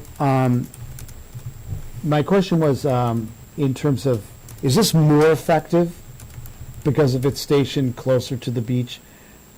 So that's my first question. Okay. Is it? Yes. It's more If it effective. is emergent, it is more effective in holding material behind it Okay. than it would be with a weir, because the weir is static in nature. So as water level increases, the amount of energy over the top of it increases as well. If this is an emergent structure along the shoreline, you have to get more and more overtopping to wipe out what sand is behind it, but that also dissipates the energy more fully. So aside from sort of the aesthetic of it, which I don't think I love, but the safety issue, is that a concern? Because the other ones, I don't know how many people go out there. But, so I guess safety is what's, Are you worried about people climbing on the rocks? or It is being an pushed against it, It's an or, attractive nuisance. attractive nuisance, as Department of Natural Resources likes to say. We would spend a lot of time telling people to get off the rocks. Yes. right. That was my Well, other we don't- thing, yeah. Unfortunately, this is the interpretive code that this picture is, but Uh-huh. we would not work well In the swimming cove. Right. Got it. Yeah, okay. Well, in the interpretive code, we wouldn't have the issue of the lifeguards having to see past it. However, I believe you'd still have the issue of people climbing up, especially. Oh, yeah. Are you recommending any further revetments being placed along the boardwalk? Along the back. Yeah.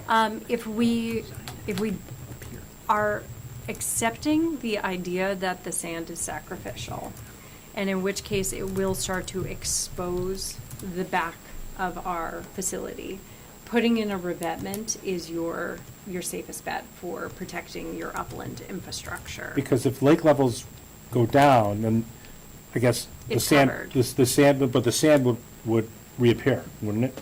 Yes, it does. It starts to fill in those quiet areas, and any kind of longshore transport that's coming down the shoreline will start to fill in those areas that are in need. So that which could be, include that your could be parks. alternative number 5, is that we could just decide not to fight the sand. Correct. And just protect our structures, and just hope for lower lake levels. Correct. And then the sand would reappear. So you're saying, and I kind of had a question about this, is that having some sort of a breakwater, so to speak, but not in the water? It would be a revetment along the backside of your facility. So it would be a revetment along the boardwalks, Yeah, I along the understand. We're buildings. protecting those structures. So, but it would look something like that, or is No. there, oh, you're talking about a concrete, No, like what we have? What's around the interpretive? Yeah. it'd be Yeah, that's what I underground. mean. It'd be underground. Yeah. Yes, yes. I Yeah, wouldn't yeah. necessarily recommend Oh. what's around the interpretive Interpretive center? center, That's because what I'm that is asking. sheet pile, and that is fully reflective, which actually removes sand more quickly directly in front of it. What I would recommend is a rubble revetment, which dissipates energy, still has some reflection, and during periods of low water, it can be covered in sand and is self-exposed during high water. But because it does have that reflective property, even no less than a vertical wall, your sand is more likely to quickly move out of a cove. Okay, could you do that as an alternative number 5? Sure. Okay. Right, so you're talking about something like that, but up on the. By the- I'm protecting talking our about border. right around the boardwalk, Yeah. probably underneath of this Mhm. portion, and this would have Exactly. to be stabilized in some other way. But yes, there could be that. So was it an Sheet pile is a error? possibility. Yeah, was it an error to have picked the revetment, sheet pile revetment in No, retrospect? No. Under the building, that's Yeah. that's really good. It's Okay. a Deadman system, and it's holding all of that sand behind it, and is solid. It's not a good idea for your whole boardwalk. That doesn't require that level of protection. It's also much more costly than a rock revetment. Barney, in that those was your locations. upgrade. Your upgrade was that revetment. Well, right here, alternative 4, I was already thinking that we could do alternative 4 with a flat surface and some railings. We could have a viewing platform, Yeah. Okay. fishing, viewing. Thank God you did that, Barney. Yeah. Yeah. Although at low water, you will end up with sand in front of Yeah. it, so it's less of a fishing platform at that Small point. Looking for shells. So, I'm sorry for the 30 questions. I No, apologize no, to no. begin. That's Very okay. sorry. You So- didn't stop me during. But, Okay. Margaret, we'll have to obviously refocus, and we do have the 5th option. Mhm. And would the 5th option be the option that we should think about for the entire boardwalk? Because right now, everyone's talking about the interpretive cove. Yeah, We're and sort of that's- ignoring the other two. Yeah. Right. It would be beneficial to have it there for all of them, so it's not an emergency situation later on. We do have the situation, even the recreational cove right now, that the slope has reached to the bench that is there. Yeah. And run-up water has even pushed sand up onto that bench. So you're envisioning adjacent to the boardwalk, a trench Correct. filled with the appropriate sized rocks, and Yes. then under normal conditions, it would be covered in sand. Yes. Mm-hmm. Yep. And that could be temporary too, couldn't it, if things change? No. Or not? No. Okay. It would only be exposed with high lake levels and when we're dealing with It situations gets like washed this. out. Yes. Otherwise, it would be covered with sand. Yes. So no But- one even know it's there. But that's protective of the boardwalk. It doesn't address the fact that this, which is not on the screen, is the swimming cove, which this conversation is protecting the structure, but it's not protecting the use.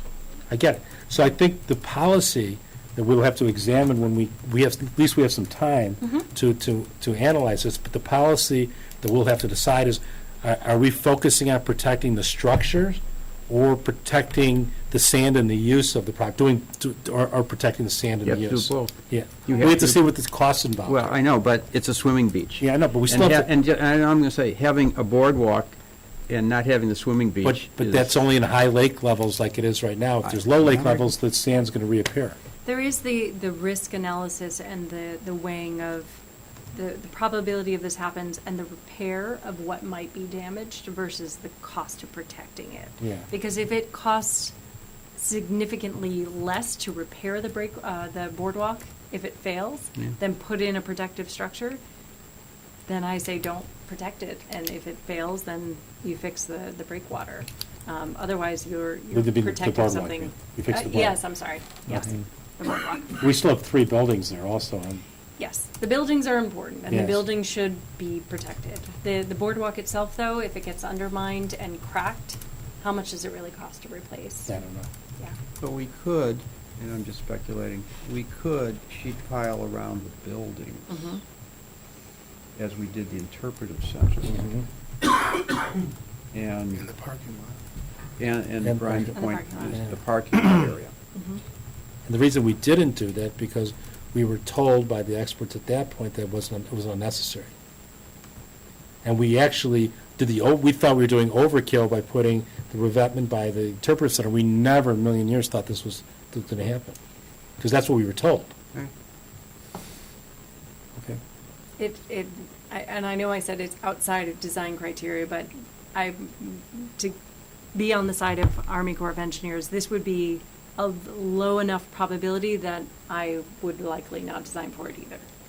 So you've heard our discussion, Mhm. so I assume you're going to come back, and you love driving back from Madison. I love here. it. Okay, so I assume you're going to come back, and so kind of in your next presentation, if you can try to incorporate different ideas that we talked about. Yeah. And so, So speaking of Is Madison, that next Tuesday? No. No, I have, I wasn't planning on it. no, I don't think it's, I have one last question. What was the score of the Illinois-Wisconsin game? That was I can't excellent. remember. no. I have no, 1 in a million. Brag about that. I'm sure Illinois did fine. okay, thanks, thank you, Margaret. You're welcome. Thank you. Anything else? All right. And Margaret, I went down there and was watching the 10-foot waves crashing. It was astonishing. I don't know, I didn't check the offshore waves, but they've got to have been 18 feet. Yeah. Yeah, at one point, I think the contractor even curses, so I have to mute the video. Yeah. Seriously, I don't think I've ever seen waves crashing on the shore that big. It was just astonishing. Yeah. So if, bottom line, Particularly the high water. if we didn't have those structures out there right now, Oh. it would have been, the water would have been in the parking lot? Well, even with and it wasn't the 27th storm, but the last time I was here and there was a bit of a storm, it was hitting, I looked northward and it was hitting the bluff there. Looking at it today, there was bluff failure, and just because those waves were coming up and hitting a vertical surface and causing cutting at the toe. You can see that at Park Avenue. Yeah, So bottom line is, if we did nothing down there, there wouldn't be a Rosewood Beach. correct. There wouldn't be anything And to if you say. didn't put that sand there, you wouldn't have a boardwalk, you probably wouldn't have a parking lot. And the interesting, I think, Whoa. So if we didn't put that sand there, did we just? It would have undermined that entire interpretive code Wow. boardwalk. And just to put a little color job. on it, if you go to Park Avenue and you look at the north pad, you will see how the wave action has undercut the parking lot. That's not something that we would have protected, but Right? So you're saying we made, I'm putting words in your mouth, we made the wise decision to do that when we did, otherwise we wouldn't, that boardwalk in the parking lot would have been Yes. compromised. Yeah, and you'd be spending a lot more money repairing those two than you did in putting sand out there. So we did something right. yeah, and actually, I learned something about, because I wasn't on the board when you designed it, about the Oh, now you put that in height height of the outer walls, Yeah. and that there was an issue with the aesthetic of that. Yes. Like And- they could have caved and said, okay, we'll make it lower, Yes. so the sight line's better. Yep, and in fact, we have, even my company has done that, and we've had to get sign off from our clients to say, we've warned you that this can be overtopped, and they're calling us this year, because it is being overtopped. So sightlines are a driving factor for a lot of people, but that plays into your acceptability of that risk. So, Yeah, but and- I did talk to Jeff after seeing those videos and said, well, how are the breakwaters? Are they separated or broken at all? And he said, no, they look fine, and they did. I think they sized the rock correctly for that overtopping, but that is a lot of overtopping. So no damage to the Doesn't breakwaters look like it, no. with all this Everything looks good. 18-foot waves. Yeah. On a very calm day, it would be good to send up the drone, because then you can even see if there are any rocks that have been dispersed. But looking at them today, there were no holes, so it looked good. you know, Cal, if you want to borrow a kayak, you can go out there. Take a look. Take a Thank look. you. Thank you. Okay. Wow. All right, Greenprint 2024 review. Now we get to the small things. Mr. Rowland. Yeah. Okay, so just to provide a quick background, in 2013, it was that the Park District, the board and staff initiated our district-wide master planning process. That became what we know today as Greenprint 2024, which is a comprehensive 10-year plan. That was approved in 2015. This planning document provides guidance for current and future facility and program development decisions through 2024. Greenprint 2024 was developed to address community input, needs, and desires, and intends to support the Park District's mission of enriching community life and the vision to provide extraordinary experiences to our residents. An important tool in developing this was the community-wide attitude and interest survey, which we did in 2009 and was again done in 2013. As noted in Greenprint 2024, the document, the master plan is a living document, which means it is intended to change over time as civic, economic, and demographic conditions change, and the plan should be and is flexible to allow the board the ability to adjust the course of its plan. As a result, and in compliance with our policy, we did an attitude and interest survey again this past year, and we received over 800 completed surveys, providing a statistically valid representation of our community. And after 4 years of Greenprint 2024 implementation, the results of this survey are being used as an important tool to guide staff and board liaisons as we review Greenprint 2024, assuring it continues to align with community need.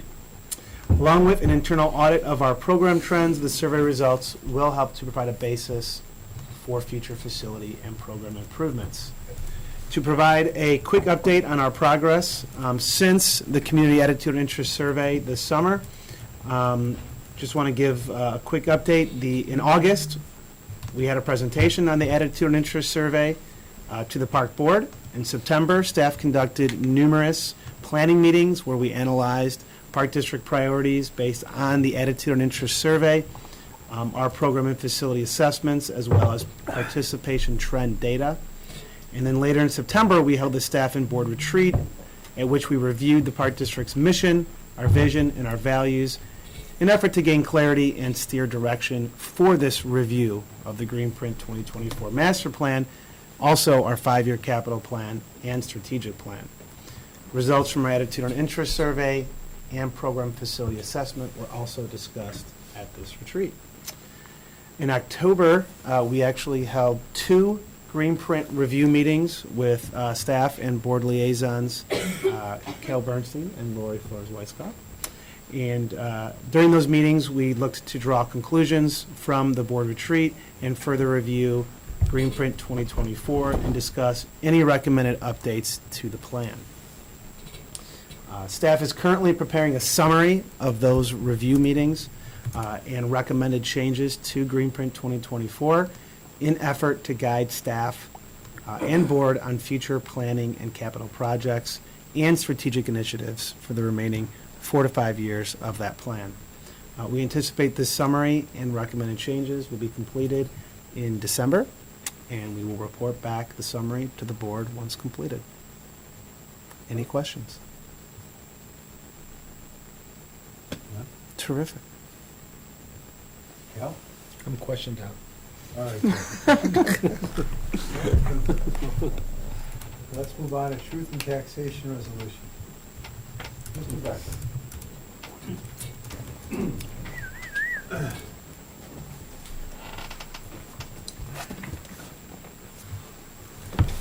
Hi, everyone.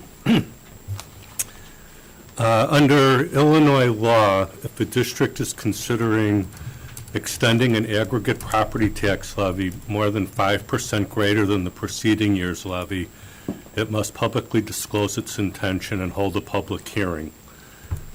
The aggregate levy is defined as real estate taxes exclusive of the election costs and debt service. Also, the district must prepare a truth and taxation resolution at least 20 days prior to the adoption of the levy ordinance. The resolution will be presented at the November's workshop and then recommended for the Park Board approval at the November regular board meeting. Adoption of the levy ordinance is scheduled for the December 12th board meeting. So before you is the math. The 2019 Truth and Taxation Resolution reflects a 4.58% over the prior year's extension. This is an increase of $526,418. But what this really is the CPI of 1.9%. And then because we're unable to know for sure right now what new growth will be, we find that out in the spring. We have to estimate what that is. So that's what we did in order to get to the 4.58%. The resolution is before you, and I'd be happy to take any questions. Did you guys vet this and discuss this at the last finance meeting? Yes, we did. Yeah, we spent a lot of time on this at the last finance, and I just want to clarify, so I understand this. So really, for all intents and purposes, the increase is just keeping up with CPI. And the reason why it has that 4.58% number is because that actually has new growth included in it Right. also. So for existing properties, it's just basically, we're keeping up with CPI. If we have zero new growth, our levy cannot increase by more than 1.9%. Okay, so it's really 1.9% is the operative number. Correct. Okay, just want to make sure I understand. And that's how we budget. Thank you. Okay. Okay, do we need to do anything more with this today? No, we will bring it next week for passage. All right, while you're here, can you do a review of the 2020 proposed budget? Sure thing. The purpose tonight is to take the Finance Committee approved document and gain consensus from the board to lay down the document for a period of 30 days. After 30 days, a hearing on the budget-supported budget and appropriations ordinance will be held, followed by approval later that evening. So again, the goal tonight is just for you to grant us permission to lay it down for public consideration. Where will this be available for the public to review? It'll be here, I believe it'll be at the rec center, and it'll be on our website, In the library, In the yeah? library. and the library, of course. When the budget was presented to the committee, I asked them to consider having the presentation without using PowerPoint in hopes that they would, follow along in the book, maybe make notes, and lead to a better discussion and perhaps greater retention.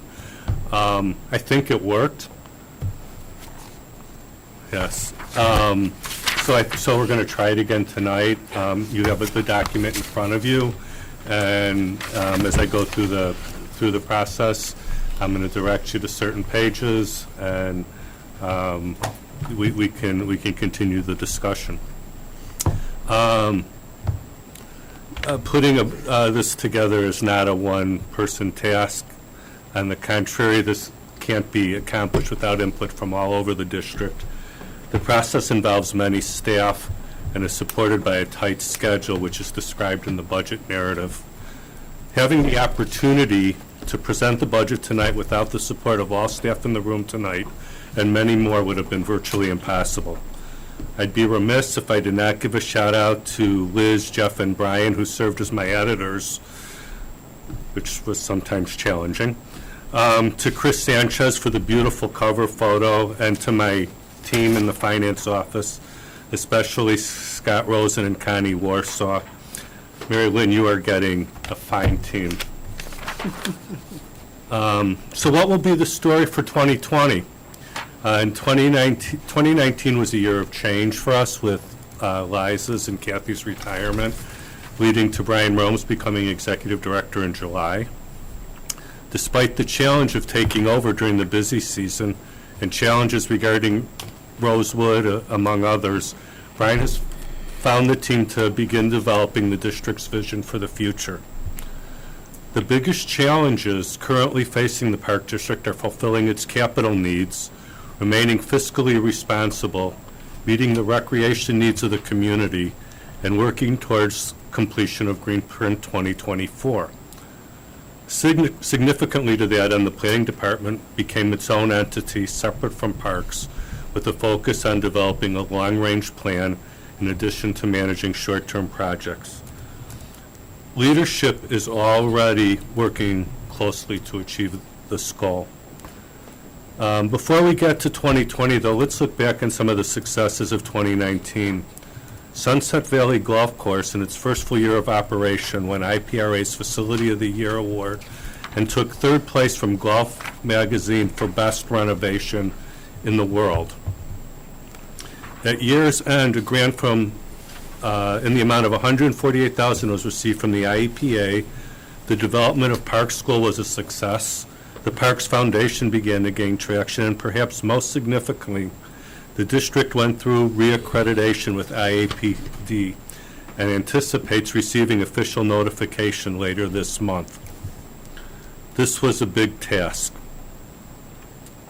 So the budget will also be guided by the 5-year strategic plan that was first developed in 2016.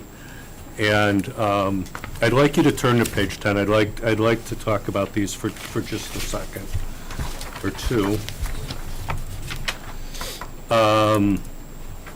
So basically, the plan is based on 4 themes: maximizing customer experience, sustained financial health, operational excellence, and learning and growth. Staff has developed broad objectives supporting these themes, and prior to year end, staff will be developing an annual work plan with tactical goals to address each of these objectives. Staff will share the plan with the board and provide updates throughout the year. And let's, again, a few minutes talking about the objectives. To maximize the customer experience, the district plans to enhance employee training and respond to the needs indicated in the community-wide attitude and interest survey, and while continuing to deliver high-quality service. With respect to operational excellence, the district will endeavor to expand its reach by providing clear messaging and developing the brand. The district will focus on environmental sustainability practices by investigating opportunities that become available, such as solar panels. Objectives for a unified and engaged work culture will focus on staff recruitment, the development of the annual work plan to provide accountability and unity for staff, while focusing on efforts to create equity and staff accountability and pay, leading to work-life balance. Finally, the district will continue to strive for financial sustainability through the development of key performance indicators measuring the success of current goals and the development of long-range funding models to support its long-range capital plan. The creation of these plans and models provide excitement for the future. The budget is also guided by Greenprint 2024, which remains a big focus for the Park District, and 3 Track 1 items will be addressed in this year's budget. At Centennial Ice Arena, $200,000 will be devoted to traffic flow issues and planning for upgrading the facility's lobby, offices, and locker rooms. Likewise, the district will spend $200,000 in planning and maybe even some construction dollars on the Sunset Park playground renovation. And finally, the continued conversion of the Highland Park Country Club property into a passive natural recreation area is also a part of Greenprint that's going to be addressed in 2020. On the operational side, Greenprint endeavors scheduled for 2020 include further development of the program life cycle and strategizing how to best incorporate the results of the community-wide attitude and interest survey. Before I get into numbers, are there any questions so far? Excellent. Let's turn to page 26, which provides a summary of the budget by fund.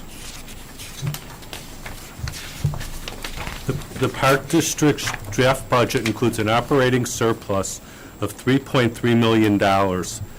And what that's comprised of is the $312,540 in the general fund that's shown right under the expenditure total number, the $2,781,889 in the recreation fund, and $556,988 in the special recreation fund. Is everybody following where I am? However, when debt service and capital are included, the district-wide budget before other financing sources shows a deficit of $6,039,000. It is only through a proposed debt issuance, which shows under other funding, that the surplus increases to $1,060,802, which is what our budgeted surplus is. It isn't unusual to have a significant deficit when there isn't a debt issuance.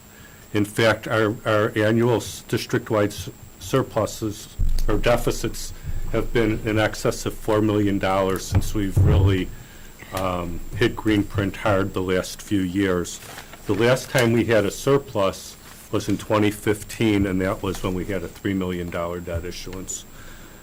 So as part of the planning process, the committee has recommended the issuance of $7.1 million in general obligation debt.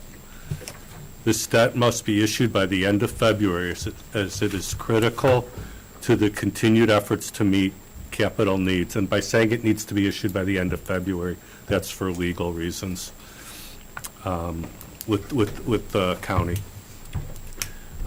So by approving the budget in December, the Board of Commissioners is tacitly also approving the issuance of these bonds, the process of which we'll discuss shortly.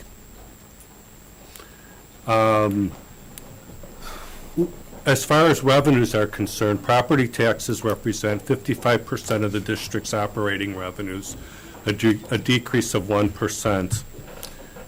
As mentioned during the Truth in Taxation, the levy exceeds the district's budgeted amounts because it includes growth.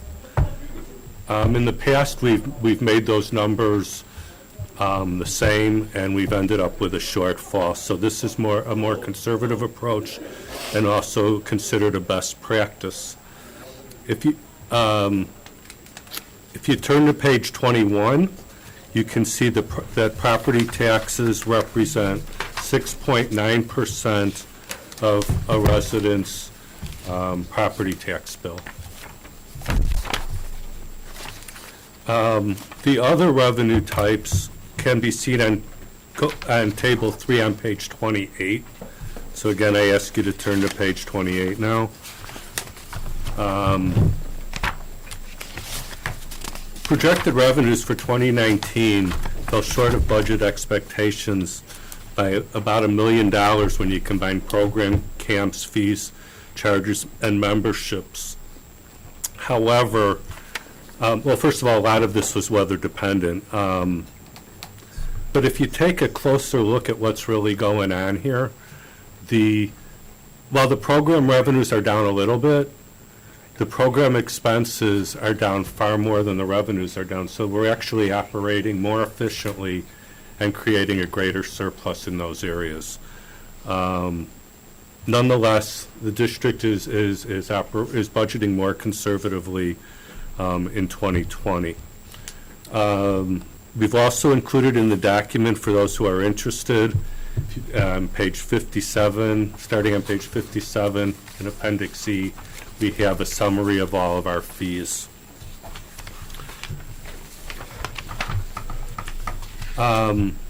Likewise, just general expenditures throughout the district are less than anticipated, and this is very consistent with what I've been reporting each month, that we appear to be operating well within budget and much more efficiently.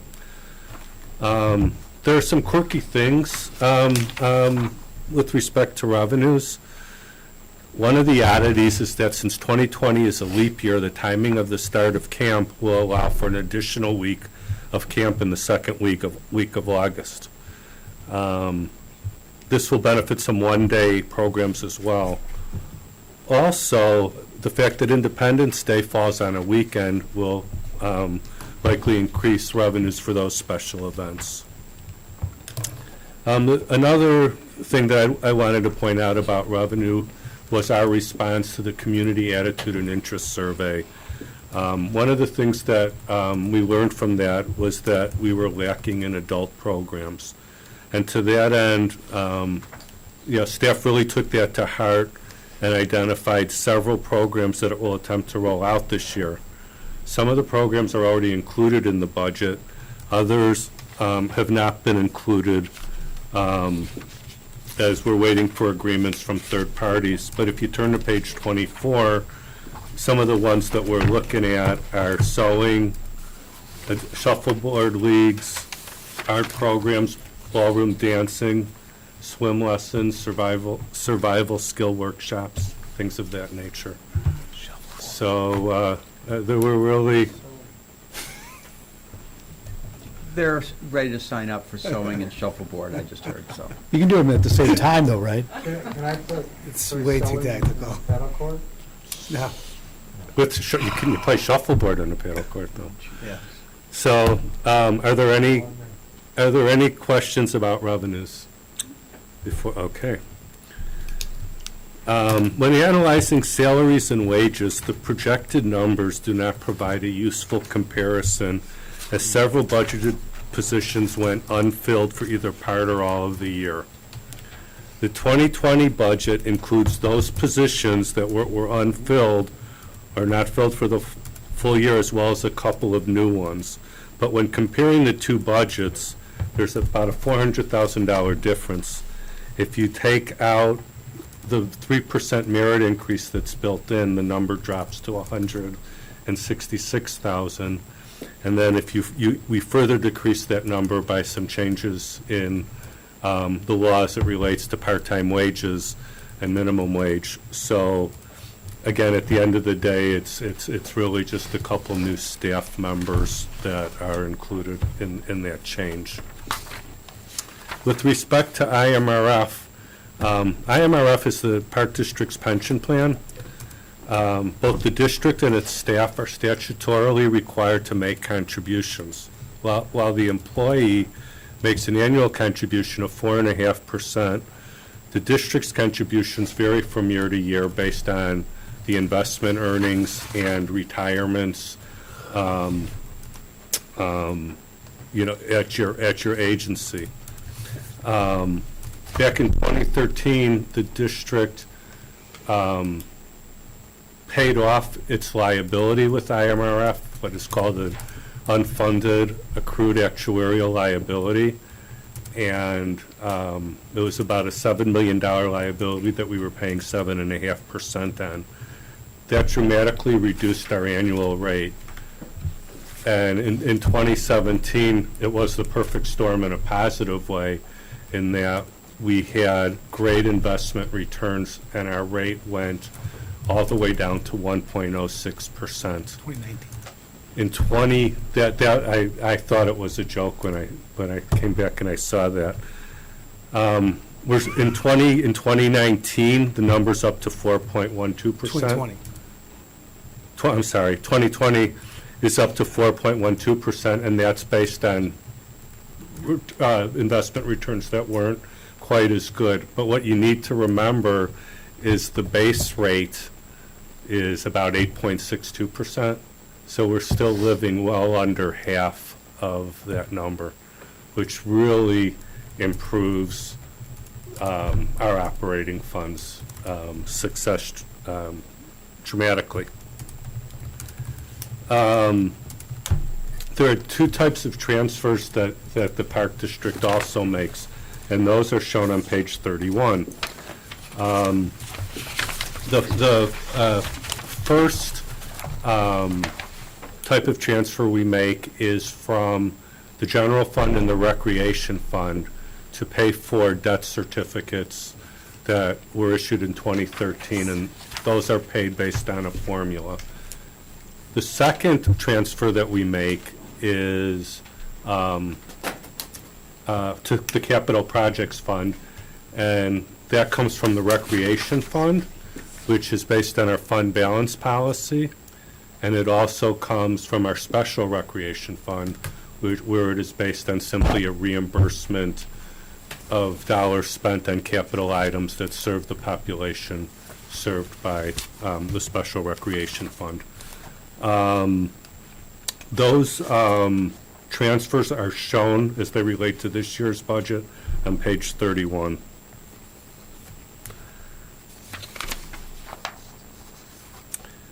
And since we've already started to talk about fund balance policy, let's turn to page 27. This is probably my favorite chart in the document, but it comes with a little bit of an explanation. The purpose of this chart is to provide an estimate of fund balance for each year, for each fund at the end of the budget year. However, the calculation is not included in the chart, so let me explain. What we do is we start with the last known number that we have for fund balance, which in this case happens to be the audit of 2018. Then we take the projected numbers for 2019 and we add or subtract that, giving you the ending fund balance projected in 2019. Then we put in the 2020 budget to get to the ending fund balance. And as you can see, by looking at the chart, in the general fund, we have a 36% fund balance. In the rec fund, we have a 30%. And in the special rec, we have an 18%. We should have, the goal is 25% for general, 25% for rec, and 15% for special rec. So in my view, we're a little bit over that. I think we're right where we want to be. So are there any questions on that? Okay. Let's go back to page 26. We've talked about the 3 operating funds. Let's look at the debt service fund. We've already talked about the $7.1 million debt issue. This issuance, I think, is very well timed for the Park District. The Fed just lowered rates again. And again, it's, I think, very critical to the timing of our capital plan. The issuance is planned in February, and issuance costs in the first year's debt payment are also included within this budget. The revenue in the debt service fund comes from the issuance of a tax levy, and the proceeds of that tax levy are used to pay down GO bonds, like the one that we're just issuing. So we have a history of the levies, and we build schedules where we pay off each portions of each bond to, which is how we've designed it so that there's always money available for those particular years. To prepare for the issuance, staff will work with its financial advisor and bond counsel to prepare the official statement and to prepare for a rating calls from Moody's. The district is currently AAA rated, and we see no reason why that would change. We will also be providing a calendar for the steps that are required to be taken to get the issuance adopted. The first step will be for the board president to sign a BINA order in December, and we'll conclude with the adoption of the ordinance and the sale of the bonds in February. Questions on that? That is probably the biggest news in the budget. So if there's any discussion on that, be happy to talk about that. Okay. They told me not to ask any questions. Well, he's already asked all the questions on this anyways. Yeah.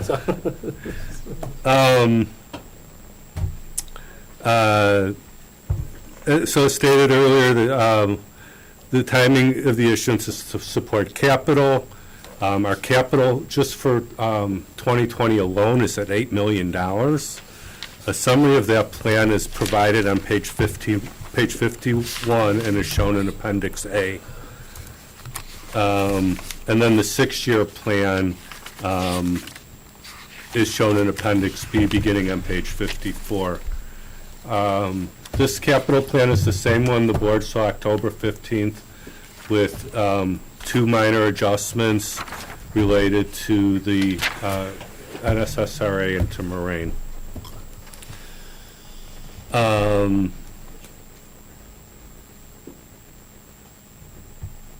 Okay. Beginning on page 32 is a breakdown of the components of the administration function and I'm going to kind of go through this quickly. The administration function basically covers multiple funds and all the activities at the district except those specifically related to parks or specifically related to recreation. The analysis notes some of the changes in structure. I mentioned briefly about the planning department separating from parks, and is also budgeted to increase by one employee. IT, which began 2019 in finance, has also moved over to planning. The finance department will be more finance-focused and will no longer be handling registration and payroll. In addition to IT, the registration function is now part of recreation, and HR will handle the payroll function. Marketing and communications will have an expanded role, as indicated in the strategic plan.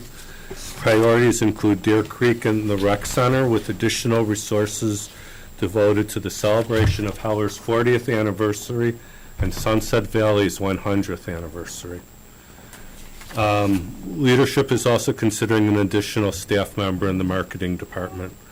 While this position is included in the budget, there has not been a final decision.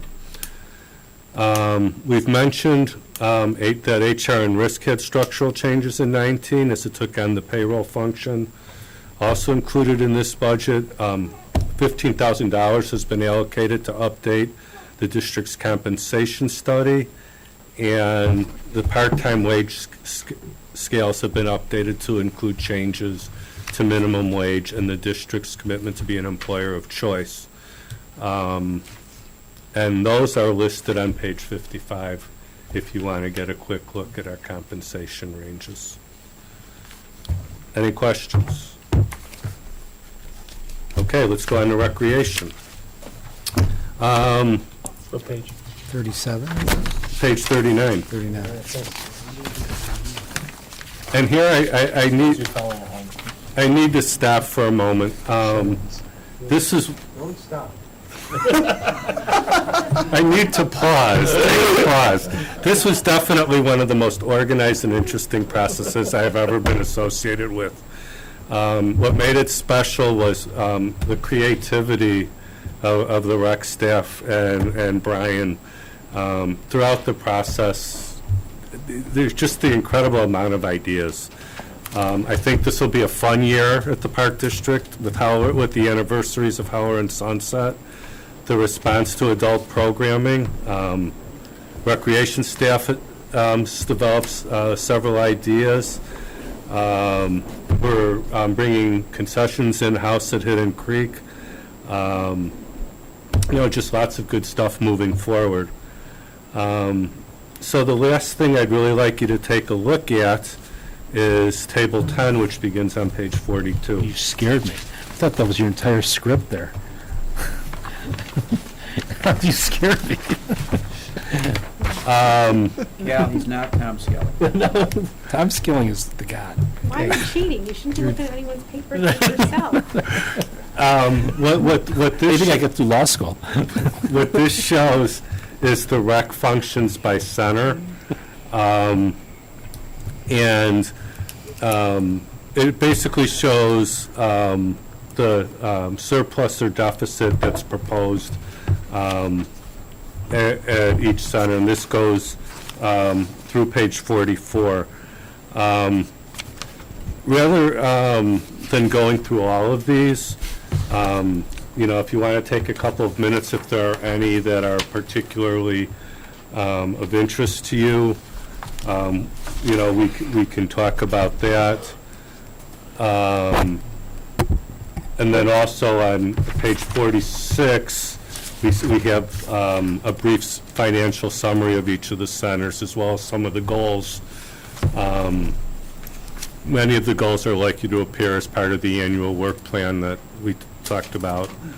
And then just one thing to keep in mind when you're looking at the rec center or Howler or Westridge, that they're also facilities, so that's why their numbers are in the negatives. programs at these facilities comply with the district's revenue policy, and those operate at a surplus. Hidden Creek is also a deficit budget for the same reason, and it's further challenged by the short season and weather. Are some of these affected by timing, like money coming in after expenses have been paid? That's a great question, and the answer is we accrue all revenue. So if somebody buys a membership, a fitness membership in August, and it goes to July of the following year, we'll only accrue 5 months in the prior year and 7 months in the current. But that's the trick to the budgeting, and why I always push staff, because we ask them to budget for the time that they anticipate the expenses hitting, so that we don't have lifeguard expenses in February, for example. It's a challenge, but I think that it's something that's improved every year. Finally, Look at special events. beginning on page 64 is the draft budget and appropriations ordinance. As mentioned previously, should we receive consensus tonight, we will make it available for public comment for 30 days, advertise the hearing, and then hold it on December 12th and hopefully pass the budget. And with that, I would like to ask if there are any further, or any questions. I just had a small one, is that, the borrowing and things like that, I don't anticipate anything really horrendous happening with the economy, but the interest rates could conceivably go up, right? I mean, they're at historic lows, but does that change? Right. But I think our Yeah. timing is good now, because we're only 3 months out from when we want to issue. Yeah. So, but it is dependent on it Sure it to is. some extent, okay. And actually, the model that we've been looking at, we've built in a higher rate than what it's anticipated to be, just to, I think we wouldn't want to err on the other side of that.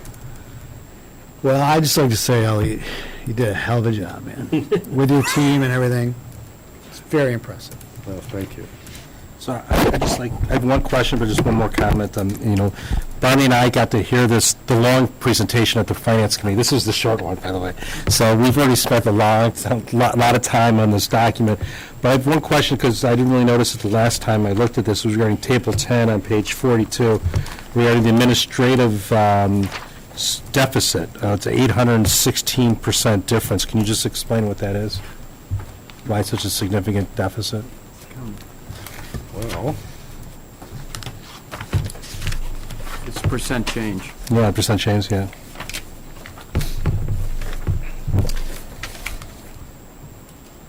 what page are you on?